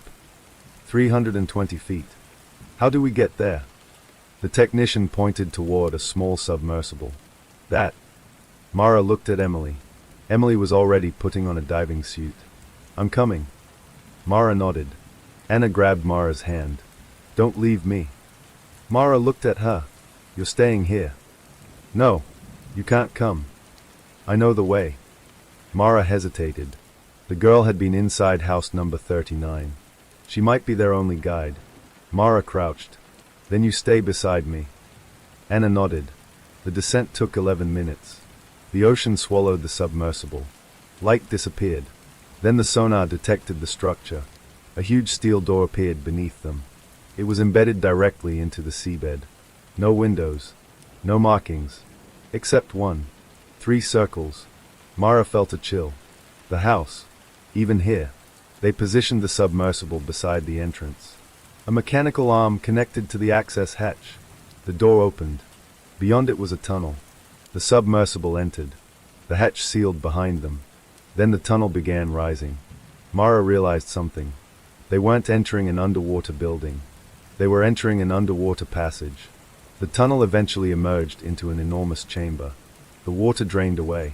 The submersible stopped. A door opened. Mara stepped out. She removed her helmet and stared. House number 39 was enormous. But unlike house number 38, it was alive. Lights burned. Machines operated. Screens displayed information. People moved through corridors. The facility was functioning. Mara whispered. They knew we were coming. Emily nodded. They always know. A voice came over the speakers. Welcome, Mara. She recognized it. David. But David was dead. At least, he should have been. Mara looked around. Where are you? A monitor switched on. David appeared. He was sitting in a room. Behind him was a man. Mara's breath caught. Daniel. Her biological father. Alive. Bound to a chair. Mara stepped toward the screen. Dad. Daniel lifted his head. Mara. She could barely speak. Are you okay? Daniel nodded. For now. David looked at the camera. You shouldn't have come. Mara's anger returned. You took him. No. You've been holding him here. Protecting him. Everyone you imprison is someone you're protecting. David sighed. You still don't understand. Mara looked at Daniel. Let him go. I can't. Why? Because he's the only person who knows how to stop what is coming. What? David looked directly into the camera. The final phase. The screen changed. A map appeared. Red dots spread across the world. But something was different. The dots weren't facilities. They were people. Thousands of them. Mara stared. What am I looking at? Subjects. Subjects of what? The memory program. Emily stepped closer. They're activating them. David nodded. Yes. Mara felt sick. Why? Because the house is collapsing. So every secret the house has buried will come back. David pointed toward the map. Memories are returning. Mara stared. People everywhere were remembering things they had been forced to forget. Witnesses. Victims. Children. Police officers. Government officials. People who had lived ordinary lives while carrying extraordinary memories. The house doesn't control the memories anymore. No. David's expression became grim. The memories control them. Mara looked at Anna. The child was staring at the screen. Then she whispered, I remember. Mara knelt. What? My room. Where? Here. Anna pointed toward a corridor. They kept me here. Mara looked at Emily. Take us. They moved through the facility. House number 39 was different from the others. There were no prisoners wandering the halls. No abandoned rooms. No evidence of chaos. Everything was clean. Organized. controlled, until they reached a section marked Children's Memory Unit. Mara stopped. Anna refused to go farther. I don't want to. Mara held her hand. You don't have to. Anna looked at her. They made me watch. Watch what? People becoming someone else. Mara frowned. What does that mean? Anna whispered. They were replacing people. Inside the unit were dozens of rooms. Each contained a bed, a camera, a monitor, and a child's name. Mara read them. Subject 12, Subject 18, Subject 24, Subject 31, Subject 39. Then she saw. Subject 40. The door was open. Inside was a photograph. Mara picked it up. Her heart stopped. The photograph showed Anna. But she was older. 20 years old. Standing beside Mara. The date was 2046. Mara stared. That's impossible. Emily took the photograph. Anna looked at it, then whispered, That's not me. Mara looked at her. Who is it? Anna shook her head. I don't know. Then the monitor inside the room turned on. A message appeared. Subject 40, Successor. Mara understood. Anna wasn't being trained to replace her. She was being trained to replace someone else. Someone far more important. The keeper. A door opened behind them. Mara turned. A woman walked into the corridor. She was dressed in a gray uniform. No weapon. No expression. She looked directly at Mara. You're early. Mara raised her gun. Who are you? The woman smiled. Dr. Eleanor Voss. Emily's face changed. You. Eleanor looked at her. Emily. You were supposed to be dead. I was. How? Like everyone else. Mara frowned. What does that mean? Eleanor looked at her. The house killed my old identity. She gestured toward the facility. This is what remains. Mara lowered her weapon slightly. Where is my father? Which one? Mara's face hardened. Daniel. Eleanor smiled. You're going to meet him. She led them into a large room. Daniel sat behind a glass wall. He looked exhausted, but alive. Mara rushed toward him. Daniel stood. They pressed their hands against opposite sides of the glass. I'm sorry, he whispered. For what? I should have found you sooner. Mara shook her head. You didn't know where I was. I knew. What? Daniel looked at Eleanor, then at Mara. I knew where you were your entire life. Mara froze. Then why didn't you come? Daniel's eyes filled with tears. Because I wasn't allowed to. By whom? He looked toward the ceiling. The person who controlled the house. David. Daniel shook his head. No. Then who? Daniel whispered. Sarah. Mara stepped backward. My mother. Daniel nodded. Sarah ordered me to stay away from you. Why? Because she knew what you carried. The memories. Yes. She believed the house would use me. Not the house. Daniel's voice trembled. The people who created it. Mara looked at Eleanor. Who? Eleanor finally spoke. The original council. Mara frowned. What council? 7 people. Who? Politicians. Businessmen. Scientists. Military officials. People with enough power to erase a person from existence. Mara stared. Are they still alive? Eleanor smiled. 6 of them. Mara felt a chill. And the 7th? Eleanor looked directly at her. Your father. Silence. Mara looked at Daniel. No. Daniel lowered his head. I was one of them. Mara couldn't move. You helped build this. Yes. Why? Because I believed we were protecting people. From what? From governments that could destroy them. Daniel looked at her. Then I realized we had become worse. Mara whispered. So you tried to leave? Yes. And they imprisoned you? Yes. Why didn't you destroy the house? Daniel's voice became quiet. Because I couldn't destroy what I had helped create. Eleanor walked toward a control panel. That's why you were born. Mara turned. What? Eleanor activated a screen. Images appeared. Sarah pregnant. Daniel beside her. David. Thomas. Arthur Vale. and Mara as a baby. Eleanor explained. Your mother was exposed to the house's memory technology during pregnancy. The exposure changed the way your brain stored information. You became capable of retaining memories that should have disappeared. Mara stared. You mean I remember things other people can't? Yes. That's why they wanted me. Yes. That's why David erased my memories. Yes. That's why the house recognized me.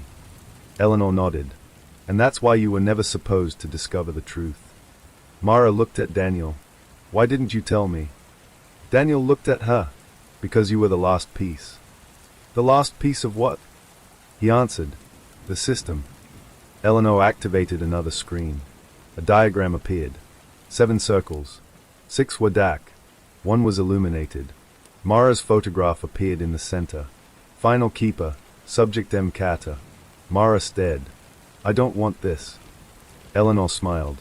You don't get to choose. Mara raised her weapon. I always choose. Eleanor laughed softly. That's what your father said. Suddenly, alarms sounded. The facility began shaking. Daniel looked toward the ceiling. What happened? Eleanor's expression changed. Someone breached the outer perimeter. Who? She looked at Mara. Your family. Mara's heart raced. Emily? No. Claire? No. Sarah? Eleanor shook her head. Then she said, David. The glass wall exploded. Mara dropped to the floor. Daniel rolled away. Security alarms screamed. People rushed through the corridors. Gunfire erupted. Mara crawled toward Daniel. Dad! Daniel grabbed her hand. Get out. No. You need to leave. Not without you. Daniel looked at her. Listen to me. His voice was desperate. The house is not the enemy anymore. Mara stared. Then who is? Daniel looked toward Eleanor. She was gone. He whispered. The council. A massive door opened at the far end of the chamber. 7 figures appeared on the monitors. 6 older men and women. 1 empty chair. Mara stared. The empty chair was labeled.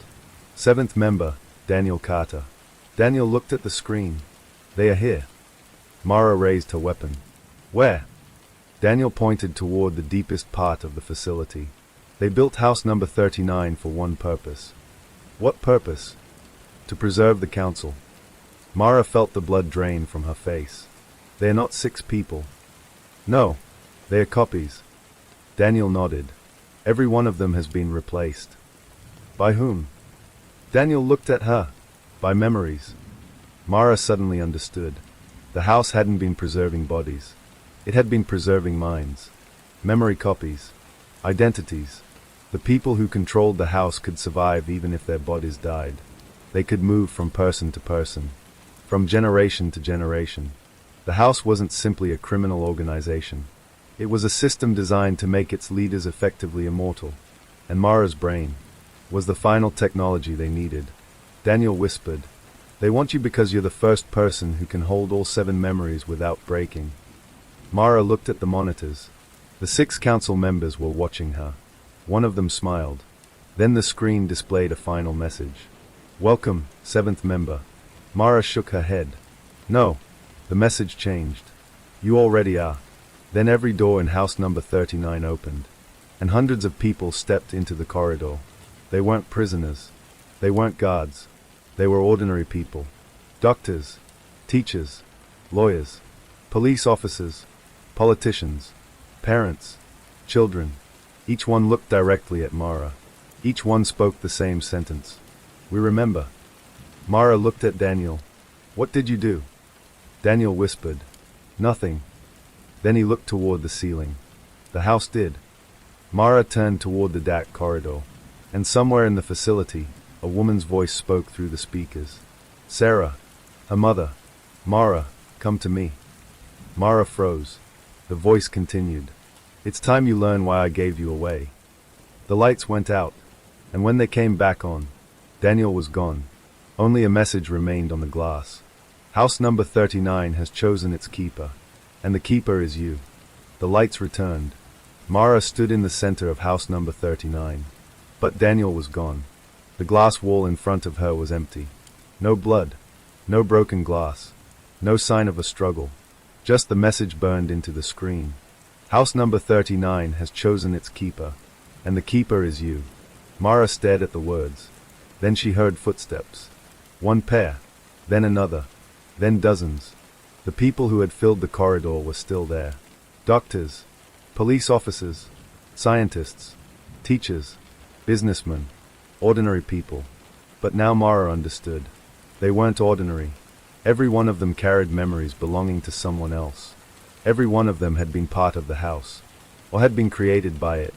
Emily stepped beside Mara. Don't listen to them. Mara looked at her. Where's Daniel? I don't know. They took him.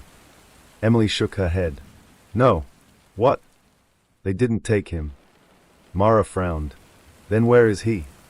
Emily pointed toward the screen. He took himself. A door opened at the end of the corridor. Sarah stepped through. Mara froze. Her mother was wearing a simple gray dress. No hospital gown. No restraints. No fear. She walked slowly toward Mara. Emily whispered, Mom. Sarah looked at her. I'm sorry. Mara raised her weapon. Where is Daniel? Sarah stopped. He chose to leave. Where? To the last room. Mara's heart sank. Where is that? Sarah looked toward the floor. Below us. How many levels? 1. Mara frowned.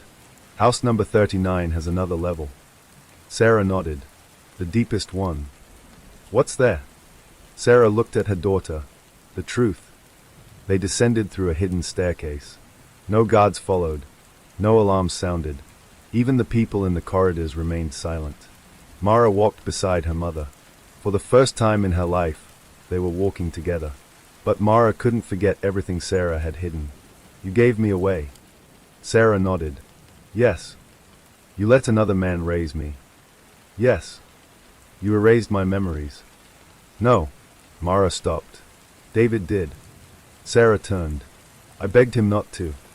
Then why didn't you stop him? Because I knew what would happen if I did. What? They would have killed you. Mara's voice softened. You should have told me. I wanted to. When? Every birthday. Sarah looked down. Every year I wrote you a letter. Mara stared. Where are they? Hidden. Where? Sarah smiled sadly. In room 17. The staircase ended. A metal door stood before them. There was no number, only a small inscription. The last room. Sarah placed her hand on the door. It opened. Mara stepped inside. The room was completely empty, except for Daniel. He sat on a chair in the center, alive, uninjured. Mara ran toward him. Dad! Daniel stood. She hugged him. For several seconds, neither spoke. Then Mara whispered, Why did you come here? Daniel looked at Sarah. Because she finally told you. Mara pulled away. Told me what? Daniel looked toward the wall. The house was never created to control memories. Mara frowned. Then what was it created for? Daniel answered, To preserve the truth. A screen appeared on the wall. An old recording began. Arthur Vale stood in front of the camera. The original founder. He looked directly into the lens. The world forgets. He continued. Governments forget. Institutions forget. People forget. History changes. Arthur looked toward someone outside the camera. Memory is the only evidence that cannot be rewritten. The recording changed. Arthur was older. The house had expanded. We built places where witnesses could survive. Another change. People being brought into the facility. Another. Records being stored. Another. Prisoners. Another. Executions. Another. Children. The final recording showed Arthur sitting alone. His face was broken by regret. We became what we feared. He looked directly into the camera. If this message survives, destroy the house. The recording ended. Mara stared at the blank screen.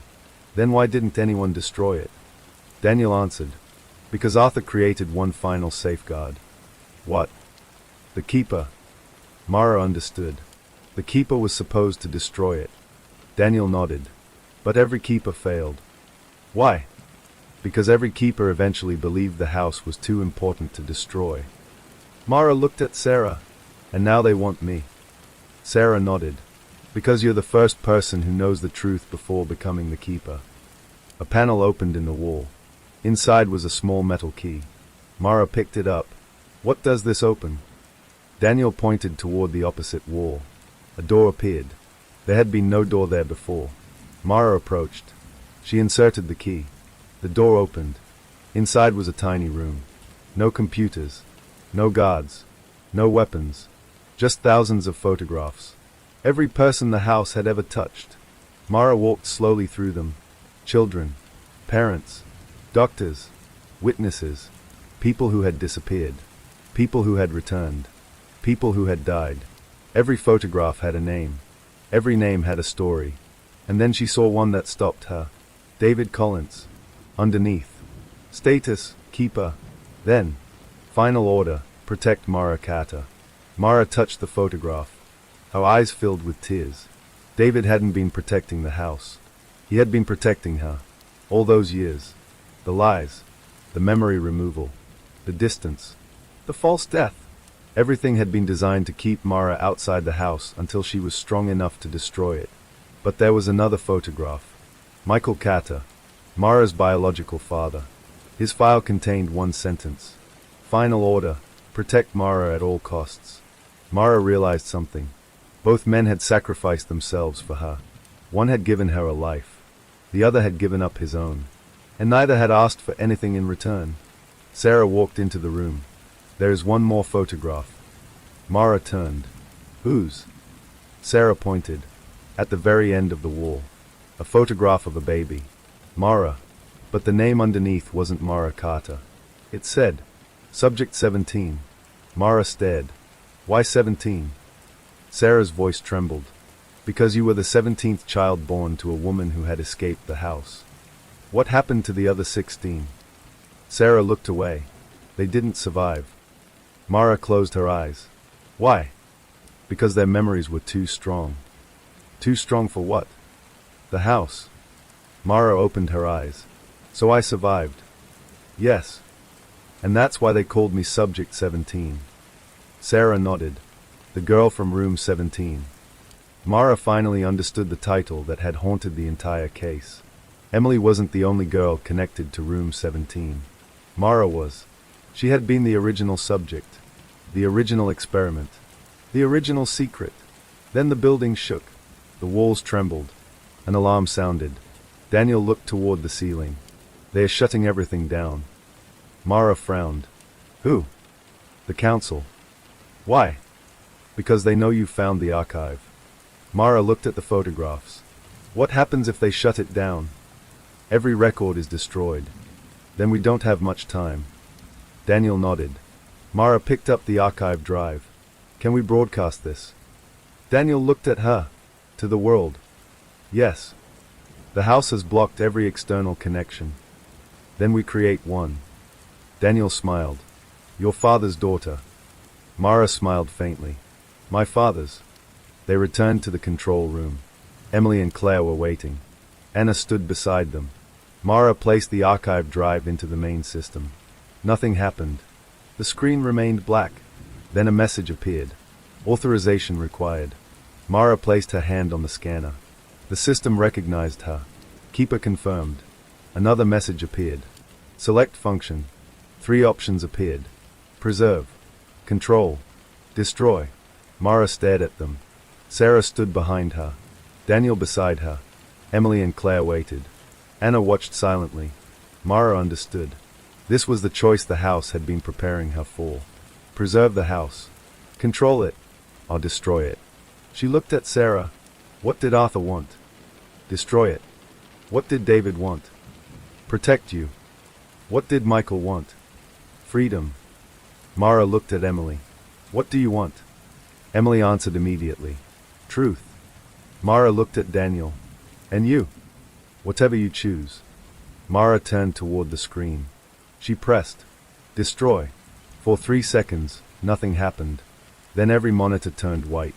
The facility began shaking. Files started deleting. Databases collapsed. Servers overheated. Across the world, hidden house facilities lost communication. One by one, their systems shut down. The people connected to the network lost access. The house was dying. But Mara noticed something. One final file remained. Room 17. She opened it. A video appeared. David. He was sitting alone. Older. Tired. Looking directly at her. If you're seeing this, then you made the right choice. Mara's eyes filled with tears. I wanted to tell you the truth. He continued. But I knew if I told you, you'd come looking for us. He smiled. You were always stubborn. Mara laughed through her tears. David continued. Your mother gave you life. Michael gave you your blood. I gave you a childhood. And now? He paused. You must give yourself a future. The recording ended. Mara whispered. Goodbye, Dad. The final service shut down. House number 39 went dark. 6 months later, the world was still trying to understand what had happened. The evidence recovered from house number 38 and house number 39 led to thousands of investigations. Missing people were found. Some alive. Some long dead. Families finally received answers. Government officials resigned. Several powerful people were arrested. Others disappeared before they could be questioned. The full extent of the house was never discovered. Some facilities were destroyed before investigators reached them. Others remained hidden. But the Blackwood Grand became a symbol. Room 17 was preserved as evidence. No one was allowed inside. Mara returned once. Alone. She stood outside the door. The number 17 remained on the wall. For years, that number had represented fear. Now it represented something else. A beginning. Emily had survived. Claire had survived. Sarah had survived. Anna had been placed with a family who knew her real name. And Daniel had finally gone home. Mara had asked him what home meant after so many years. He had answered, where people know who you really are. 1 year after the Blackwood case ended, Mara received an envelope. No return address. Inside was a photograph. The Blackwood Grand. Room 17. The photograph appeared ordinary, until Mara turned it over. 3 words were written on the back. House number 40. Mara stared. For a long time, she didn't move. Then her phone rang. Unknown number. She answered. Silence. Then a child's voice. Detective. Mara sat upright. Who is this? The child whispered. I found another room. Mara's heart began beating faster. Where? A pause. Then, under your house. The call ended. Mara stared at the photograph. For one moment, she considered throwing it away, burning it, walking away. She had spent years uncovering secrets. She had lost people. She had nearly died. She had finally destroyed the house. She deserved a normal life. But then she remembered something David had told her. The truth didn't disappear because people stopped looking. It simply waited. Mara stood. She picked up her coat and walked toward the door. Outside, rain began falling. The same kind of rain that had fallen the night Emily Carter vanished. The same rain that had covered the streets when room 17 first called her name. Mara looked toward the dark road, then whispered, Not again. But she knew better. Somewhere beneath the world, another door was waiting. Another room. Another secret. And perhaps another person who had been forgotten. Mara stepped into the rain. Behind her, the photograph remained on the table. The image had changed. There was now a figure standing in the doorway of room 17. A woman, wearing a yellow coat. Emily. But beneath the photograph, in handwriting Mara had never seen before, were 5 words. You destroyed the wrong house. Mara stopped walking. She slowly turned around. And for the first time since the case began, she was afraid. Not because the house had survived, but because she suddenly realized something far worse. The house had never been the enemy. It had been hiding from something else. And whatever that something was, it had finally found Mara.